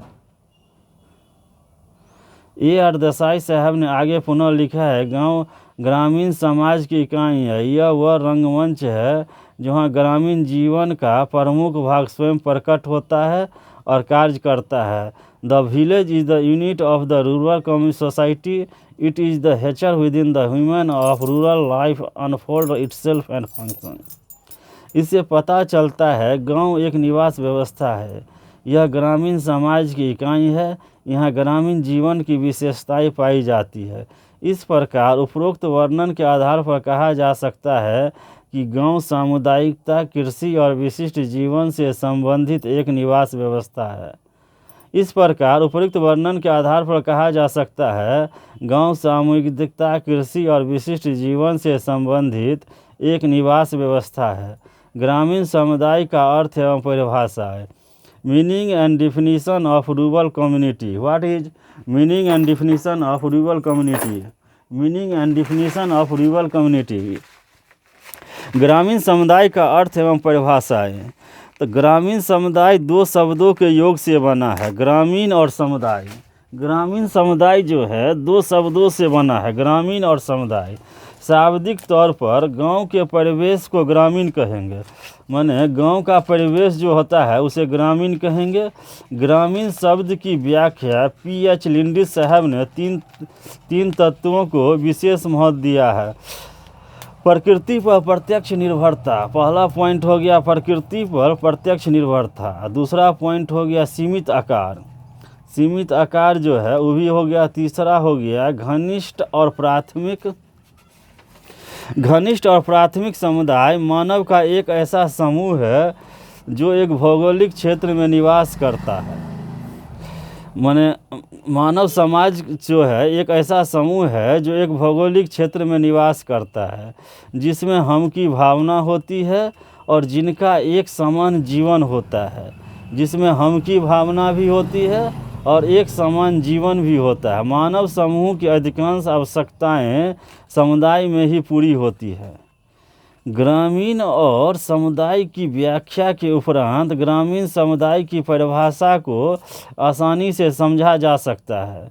जिस क्षेत्र के अंतर्गत मानव समूह प्राथमिक और घनिष्ठ संबंध तथा हम की भावना के आधार पर अपनी अधिकांश आवश्यकताओं की पूर्ति करते हुए समान जीवन व्यतीत करता हो, उसे ग्रामीण समुदाय कहा जाता है।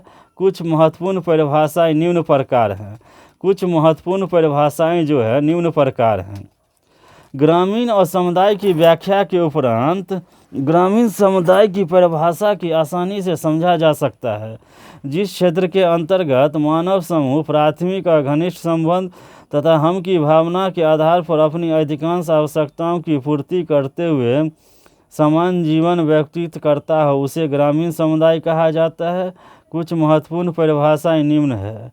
डी सैंडरसन ने लिखा है कि एक ग्रामीण समुदाय का निर्माण किसी स्थानीय क्षेत्र में लोगों को अंतःक्रिया उनकी संस्थाओं से होता है और समुदाय के लोग उस स्थानीय क्षेत्र में खेतों के चारों ओर बिखरी हुई झोपड़ियाँ तथा पूर्वा अर्थात पूरा छोटा या गांव में रहते हैं, जो उनकी समान क्रियाओं के केंद्र होते हैं। A rural community consist of social integration of the people and their institution in the local area in which they live on disparate farmsteads and in a hamlet or village which forms with the center of their common activities।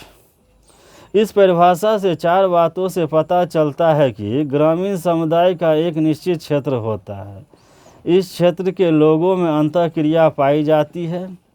इस अंतःक्रिया के फलस्वरूप सामाजिक संबंधों एवं संस्थाओं का विकास होता है, जो ग्रामीण समुदाय के तत्व हैं, और सदस्यों के क्रियाकलापों व हितों की पूर्ति उस क्षेत्र के अंतर्गत हो जाती है। एन.एल. सिम्स के शब्दों में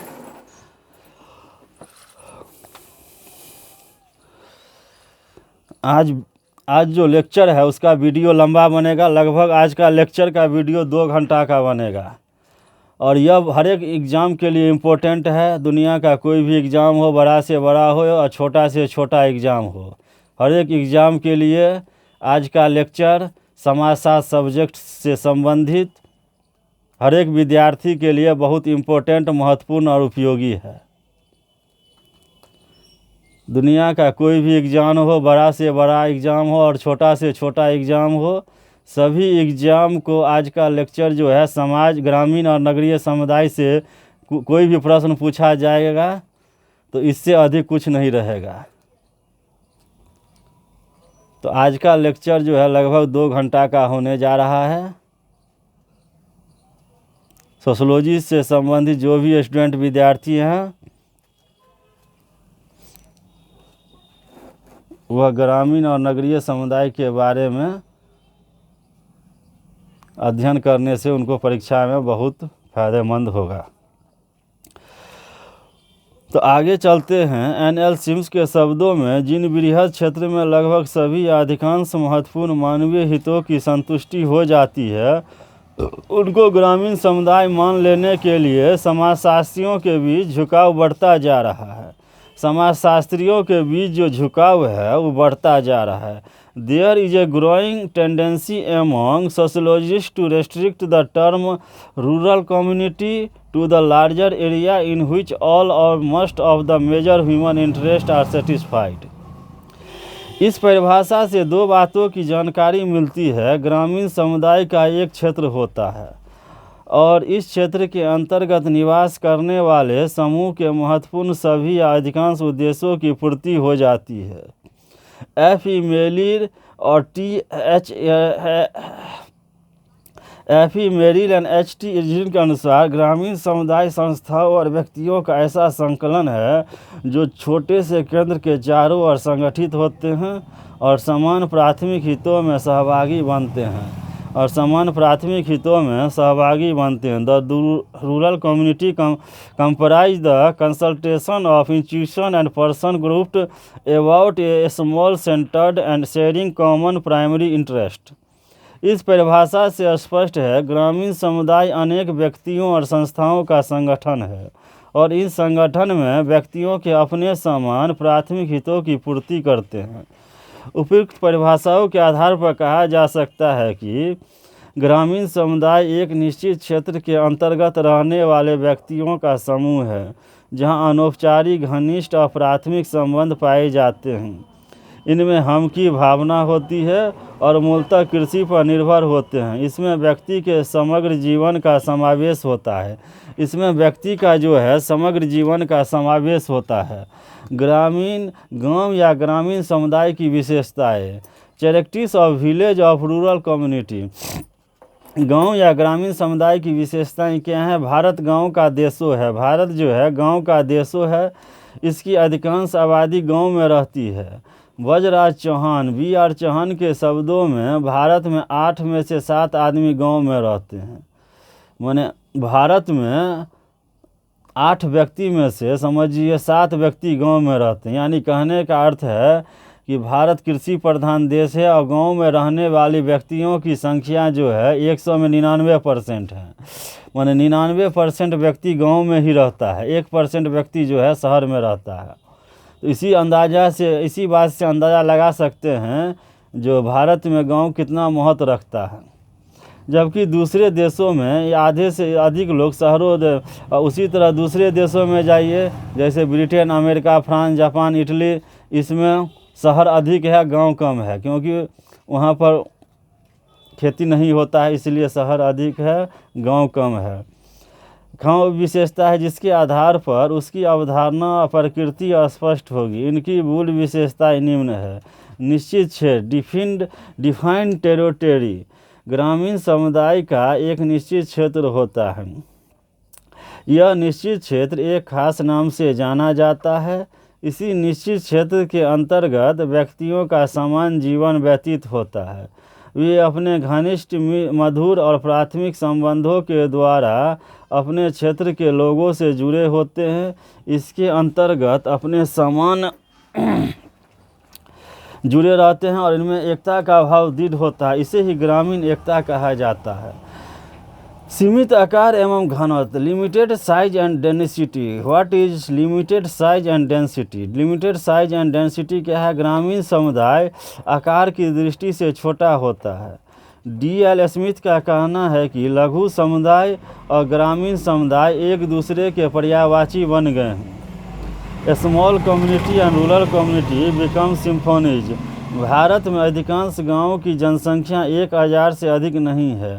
आरंभ में तो कुछ परिवारों से ही गांव का निर्माण हो जाया करता था।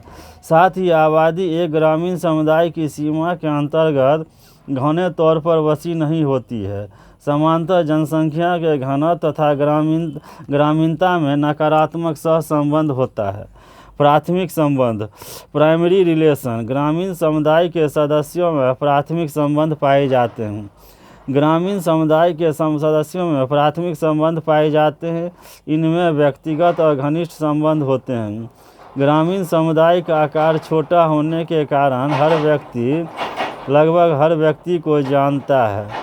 उनके बीच निरंतर घनिष्ठ अंतःक्रिया होती रहती है, चाहे यह सामाजिक स्तर पर हो या सांस्कृतिक या धार्मिक या आर्थिक। इसके फलस्वरूप उनमें प्राथमिक, औपचारिक और हम संबंध का रूप देखा जा सकता है।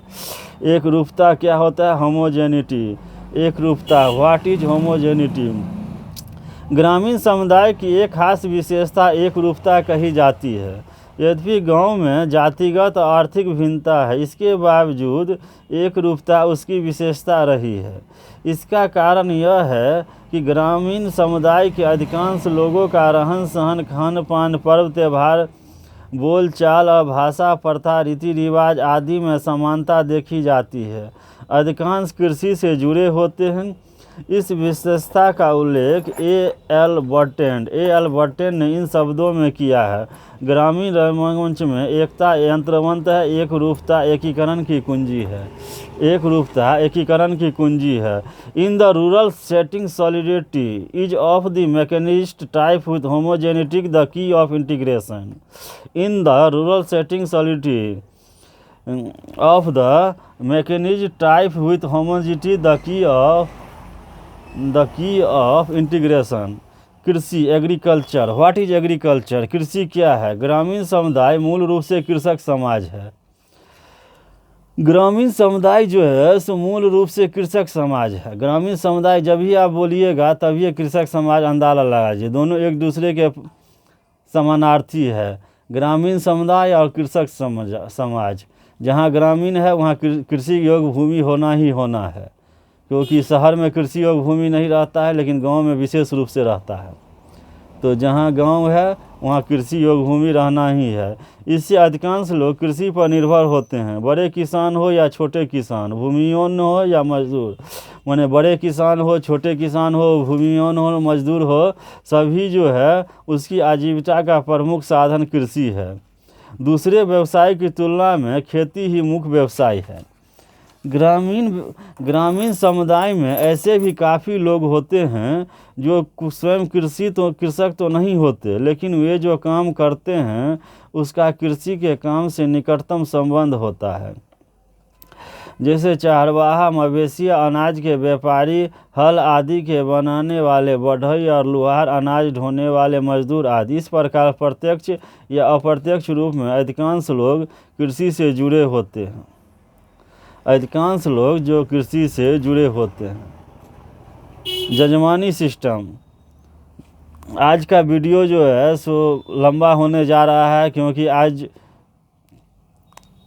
नगर और ग्रामीण समुदाय पर विशेष वर्णन किया जा रहा है, जो हर एक परीक्षाओं के लिए इम्पोर्टेंट, उपयोगी और महत्वपूर्ण है। दुनिया में बड़ा से बड़ा एग्ज़ाम हो या छोटा से छोटा एग्ज़ाम हो, हर एक एग्ज़ाम के लिए ग्रामीण और नगरीय समुदाय से अवश्य प्रश्न पूछे जाते हैं। उसी पर आज मेरा विशेष लेक्चर हो रहा है।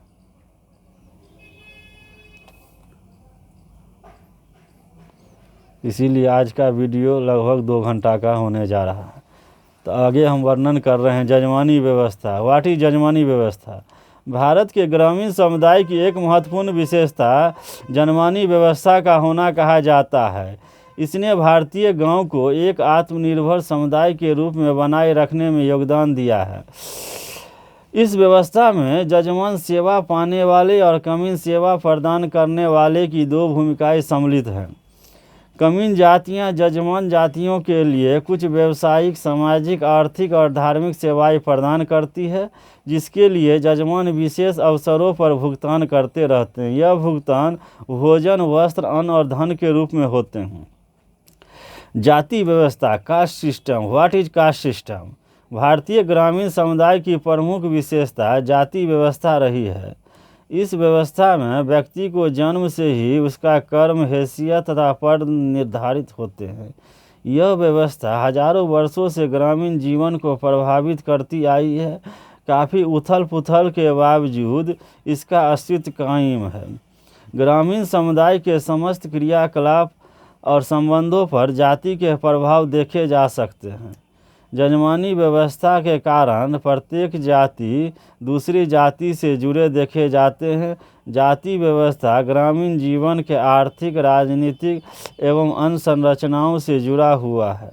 दूसरी तरफ ग्रामीण राजनीति जाति को भी प्रभावित करने लगी है। ग्राम पंचायत, विलेज पंचायत। भारतीय ग्रामीण समुदाय की प्रमुख विशेषता ग्राम पंचायत है। ग्राम पंचायत एक ऐसी संस्था है जिसके माध्यम से ग्रामीण समुदाय के आंतरिक और बाह्य खतरों का निपटारा होता है। समुदाय के आंतरिक विवादों, झगड़ों, तनावों और संघर्षों का निपटारा पंचायत के माध्यम से आम सहमति के आधार पर किया जाता है। इस रूप में इसे अनोखी प्रक्रिया माना गया है। समुदाय के बाहर से अगर कोई खतरा या विवाद हो तो उसका भी सामना ग्राम पंचायत के माध्यम से कर ली जाती है। संयुक्त परिवार, joint family. What is joint family? ग्रामीण समुदाय की मूल विशेषता संयुक्त परिवार रही है। मैंने ग्रामीण समुदाय की जो मूल विशेषता है, यहाँ संयुक्त फैमिली अधिक देखी जाती है। शहर में ऐसा बात नहीं होता है। शहर में एक रूम होता है तो अपना मियाँ बीवी बच्चा सब एक रूम में रहता है, माता पिता अलग रूम में रहता है, उसका अलग रहता है, बेटी का अलग रूम रहता है, बेटा का अलग रूम रहता है। इसी तरह गांव में ऐसा बात नहीं है। गांव में जो है संयुक्त फैमिली रहता है। यहाँ हर एक व्यक्ति जो है सो एक ही परिवार में सभी जो है साथ में रहता है। संयुक्त परिवार में संयुक्तता की धारणा निहित है। यह संयुक्तता निवास, रसोई, संपत्ति, पूजा, कई पीढ़ियों और दायित्वों से ही है। संयुक्तता की धारणा के चलते यह ग्रामीण समुदाय की संरचना के आधार पर विशेष उपयोगी रहा है। यह भारत की आदि परंपरा है। इसका इतिहास लगभग 3000 वर्षों का है। अवश्य इस व्यवस्था में अनेक ऐसे गुण हैं जिसके कारण यह आज तक ग्रामीण समुदाय में कायम है। ग्रामीण समुदाय में आज तक कायम है। परंपरा और धर्म, ट्रेडिशन और रिलीजन। व्हाट इज परंपरा और धर्म? ग्रामीण समुदाय परंपरा और धर्म से अधिक जुड़ा है। इस समुदाय के लोगों के धर्म न तो पुस्तकीय है, न दीक्षा और शिक्षा द्वारा अर्जित। ग्रामीणों ने उसे अपने संस्कारों एवं परंपराओं द्वारा पूर्वजों से विरासत में प्राप्त किया है। उनके धर्म के प्रति विश्वास अत्यंत सरल, सीधे साधे और मूर्त रूप लिए होते हैं। वे अगणित देवी देवताओं, जादू टोनों, पौराणिक कल्पित गाथाएं, भूत प्रेतों आदि की पूजा करते हैं। साथ ही पूजा पाठ, प्रार्थना और अनुष्ठानों में पवित्रता का महत्व प्रदान करना ग्रामीण समुदाय की प्रमुख विशेषता बताई गई है। यहाँ परंपरा एवं धर्म सामाजिक नियंत्रण के प्रमुख साधन रहे हैं। इस प्रकार स्पष्ट होता है कि ग्रामीण समुदाय अनेक अनोखी विशेषताओं से युक्त है। इन विशेषताओं के साथ कुछ अन्य विशेषताएं ग्रामीण समुदाय में पाई जाती है। ये सरल और सादा जीवन, प्रकृति के करीब जनमत का महत्व, ग्रामीण नृत्य और कलाएं, कुटुंब का महत्व, परस्पर निर्भरता, अति निम्न स्थिति, भागवतता आदि। तो ये सब ग्रामीण समुदाय की जो है सो मेन पॉइंट है।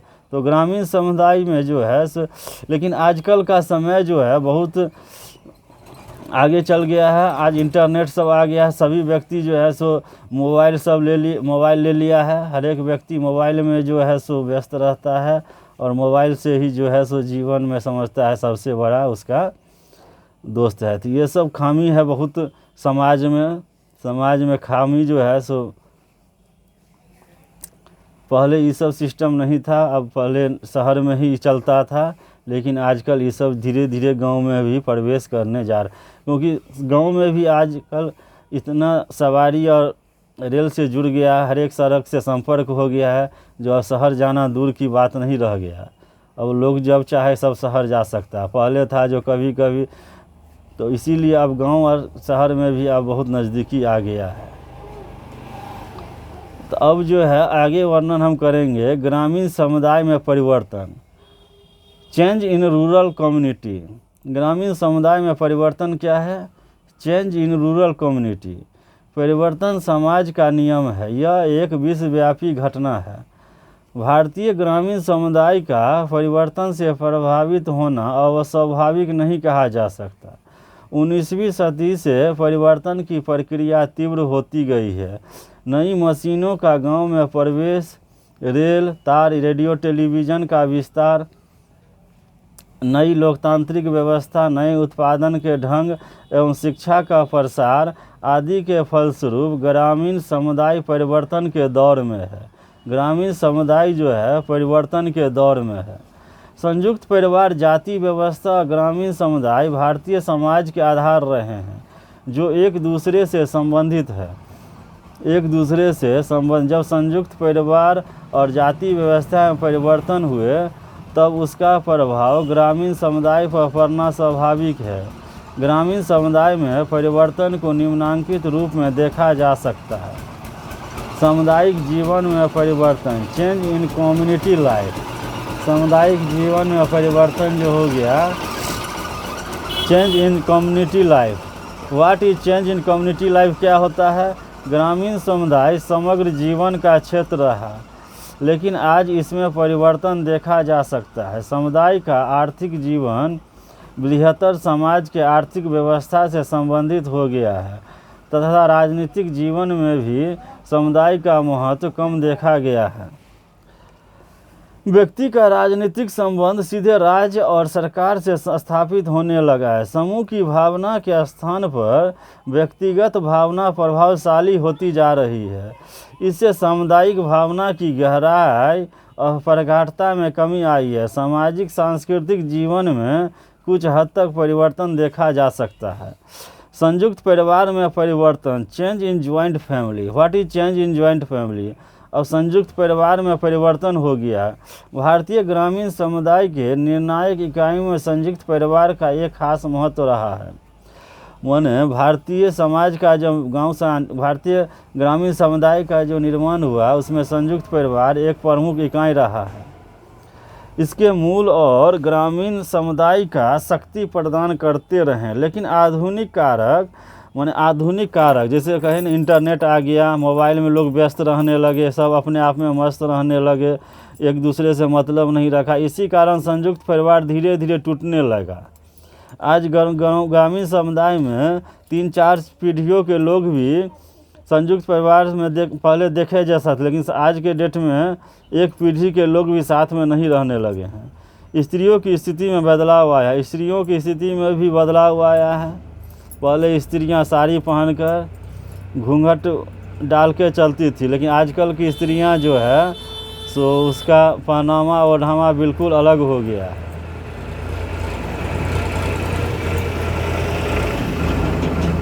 जिन्हें अन्य व्यवसाय प्राप्त करने का अवसर नहीं मिला है। पहले की स्त्री जो है साड़ी पहन के घूंघट ओढ़ के चलती थी, लेकिन आज की स्त्रियों में वो पहनावा ओढ़ावा नहीं रह गया है। सभी आधुनिकता की ओर भागने लगा है। बच्चों के साथ रहने, जिससे संयुक्त परिवार की संरचना में परिवार टूटने के कगार पर है। इससे संयुक्त परिवार जो है से टूटने के कगार पर पहुंच चुका है। जाति व्यवस्था में परिवर्तन, चेंज इन कास्ट सिस्टम। भारतीय ग्रामीण समुदाय की निर्णायक इकाइयों में जाति व्यवस्था महत्वपूर्ण रही है, लेकिन आज इसमें परिवर्तन देखे जाते हैं। जाति से जुड़े आदेशों और निषेधों में आमूल परिवर्तन हुए हैं। व्यक्ति के परिस्थिति का आधार जाति न रहकर उसका स्थान शिक्षा, योग्यता, कुशलता, धन और राजनीतिक सत्ता यानी अर्जित गुण बन चुके हैं।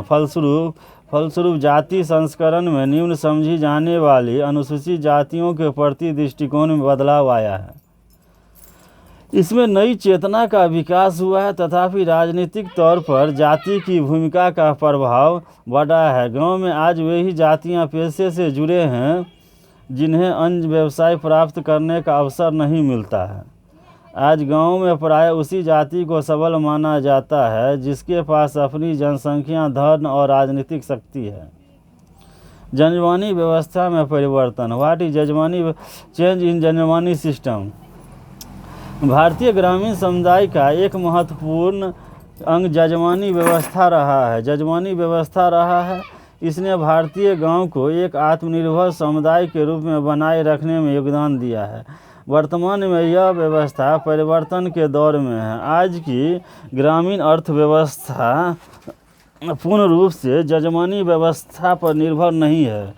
लुहार, बढ़ई, कुम्हार, धोबी और नाई आदि सभी अपनी सेवा के बदले अनाज और वस्तु की जगह पैसा लेना अच्छा मानते हैं। इसी तरह भूस्वामी नगद भुगतान के द्वारा बाजार से अच्छी किस्म की वस्तुएं खरीदना पसंद करते हैं। साथ ही जजमान और कमीन के परंपरागत संबंधों में बदलाव आया है। जजमानी परंपरागत सहयोग और निर्भरता का स्थान दुराव व गुटबाजी ने लिया है। दोनों एक दूसरे से दूर हो गए हैं। यह व्यवस्था कमज़ोर होती देखी जा रही है। परंपरागत मूल्यों में परिवर्तन, चेंज इन ट्रेडिशनल वैल्यूज। और परंपरागत मूल्यों में परिवर्तन क्या हुआ है? Change in traditional value. ग्रामीण समुदाय परंपरागत मूल्यों से जुड़ा रहा है। इनमें परंपरा, धर्म, अध्यात्मवाद, नैतिकता और भाग्यवादिता जीवन के मूल रहे हैं, इसलिए इन्हें सरल और सादा कहा जाता रहा है। आज उनके इन मूल्यों में परिवर्तन देखा जाता है। वे आधुनिकता को स्वीकार किए हैं, भौतिकता और व्यक्तिवादिता से प्रभावित है। भाग के स्थान पर श्रम, प्रयत्न और अपने गुणों को महत्वपूर्ण समझने लगे हैं। प्रजातांत्रिक और लौकिक मूल्यों से अवगत होने लगे। वे चालाकी से भी काम निकालने की प्रवृत्ति से दूर नहीं है। यही कारण है कि आज ग्रामीण समुदाय भी अपराध, जुए, शराब, यौनाचार आदि से ग्रसित हो रहे हैं। ग्राम पंचायत में परिवर्तन, चेंज इन विलेज पंचायत। भारतीय ग्रामीण समुदाय का महत्वपूर्ण अंग ग्राम पंचायत रहा है। यह ग्रामीण राजनीतिक व्यवस्था का आधार था। इसके द्वारा जाति सुरक्षा, न्याय, प्रशासन, स्वास्थ्य, सफाई और विकास के कार्य हुआ करते थे। लेकिन वर्तमान पंचायती राज व्यवस्था ने ग्रामीण समुदाय को व्यापक रूप से प्रभावित किया है। एक तरफ यह ठोस सामूहिक कार्यक्रम करने में सफल रहे हैं, दूसरी तरफ उसके चलते जातिवाद और गुटों का उदय, एक सामाजिक तनाव बढ़ने लगा है। पंचायती राज की चुनावी प्रणाली सत्ता ग्रहण की प्रक्रिया से जुड़ी हुई है। इससे जातिवाद की विकास की संभावनाएं बढ़ने लगी है। साथ ही आज गांव अनेक गुटों में बंटा है, जो ग्रामीण तनाव को बढ़ावा देता है। अर्थव्यवस्था में परिवर्तन, चेंज इन इकोनॉमी सिस्टम। ग्रामीण समुदाय की अर्थव्यवस्था मूलतः कृषि पर आधारित रही है। खेती ही उनका व्यवसाय रहा। एक तरफ हरित क्रांति के कारण कृषि कार्य में परिवर्तन हुए हैं, तो दूसरी तरफ लोगों का झुकाव अन्य जाति स्वतंत्र व्यवसायों का ओर गया है। वर्तमान गांवों में कृषि का विकास हुआ है, इससे उत्पादन बढ़ा है। साथ ही आज के कृषक समय के अनुसार परिवर्तित हो रहे हैं। वे बाजार में नियमों का पालन करने लगे हैं। वो ऐसे फसलों के उत्पादन में रुचि लेने लगे हैं जिससे अधिक लाभ मिल सके। वे राष्ट्रीय और अंतर्राष्ट्रीय बाजार से जुड़ रहे हैं। साथ ही ग्रामीण समुदाय में कृषि के अतिरिक्त नौकरी, व्यापार आदि से भी उनका लगाव बढ़ा है। कृषि से भी बढ़ा। अब जीवन स्तर में परिवर्तन, change in standard of living. जीवन स्तर में परिवर्तन क्या है? Change in standard of living. ग्रामीण समुदाय का लोगों का जीवन स्तर बदला है। उनके खान पान, पहनावा, ओढ़ावा और रहन सहन में काफ़ी परिवर्तन आया है। आज ग्रामीण समुदाय के लोग खान पान के शौकीन और फैशन परस्त हो गए हैं। गांव के युवकों में पैंट, शर्ट, कोट आदि का उपयोग आम बात हो गई है। ग्रामीण समुदाय में स्नो पाउडर, क्रीम आदि का उपयोग बढ़ा है। घरेलू जीवन में परंपरागत बर्तनों के स्थान पर चिकनी मिट्टी के बर्तन, स्टील के बर्तन, कप, प्लेट आदि का उपयोग होने लगा है। ग्रामीण स्त्रियां घर से बाहर काम करती और घूमती हुई देखी जाती है। सोफ़ा सेट, पलंग, रेडियो, टेलीविज़न, फ्रिज, गैस चूल्हा आदि भौतिक साधनों का गांव में उपयोग बढ़ता जा रहा है। उपयुक्त वर्णन से स्पष्ट होता है कि वर्तमान भारतीय ग्रामीण समुदाय के प्रत्येक पहलू में परिवर्तन देखे जाते हैं। यह परिवर्तन कम या अधिक मात्रा में भारत के अधिकांश ग्रामीण समुदाय के संदर्भ में है। ग्रामीण समुदाय अपनी सीमित विशेषताओं के साथ अपनी अस्तित्व को बनाए हुए इनका सामाजिक, आर्थिक और राजनीतिक आधार बदला हुआ है। सामूहिकता और संयुक्तता की धारणा का लोप होता जा रहा है।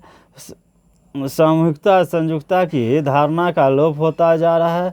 भौतिकता और व्यक्तिवादिता सामाजिक जीवन का मूल बनता जा रहा है। सामाजिक संबंधों की गहराई में कमी और कृत्रिमता का विकास वहाँ भी हुआ है। सारांश यही है कि ग्रामीण समुदाय परिवर्तन के दौर में है। देखिए और आगे क्या क्या होता है। ग्रामीण समुदाय में परिवर्तन के कारक, factors of change in rural community. अब ग्रामीण समुदाय के परिवर्तन के कारक, आज का वीडियो जो है सो लंबा तो ज़रूर हो रहा है, लेकिन आज जो है लगभग 2 घंटा का वीडियो होने जा रहा है, जो ग्रामीण और नगरीय समुदाय के बारे में विशेष व्याख्या कर रहे हैं। यह हर एक परीक्षार्थी और बच्चे के लिए बहुत इम्पोर्टेंट है। बड़ा से बड़ा एग्ज़ाम का तैयारी हो या छोटे से छोटा एग्ज़ाम हो, समाजशास्त्र से संबंधित, सोशलॉजी से संबंधित हर एक एग्ज़ाम के लिए बहुत इम्पोर्टेंट, उपयोगी और महत्वपूर्ण है। तो आगे हम वर्णन करेंगे ग्रामीण समुदाय में परिवर्तन के कारक, factors of change in rural community. भारतीय ग्रामीण समुदाय परिवर्तन के दौर में है। इसका सामाजिक, आर्थिक और राजनीतिक आधार बदला हुआ है। इस बदलाव के कुछ न कुछ कारण होंगे, क्योंकि प्रत्येक प्रक्रिया के कारण होते हैं।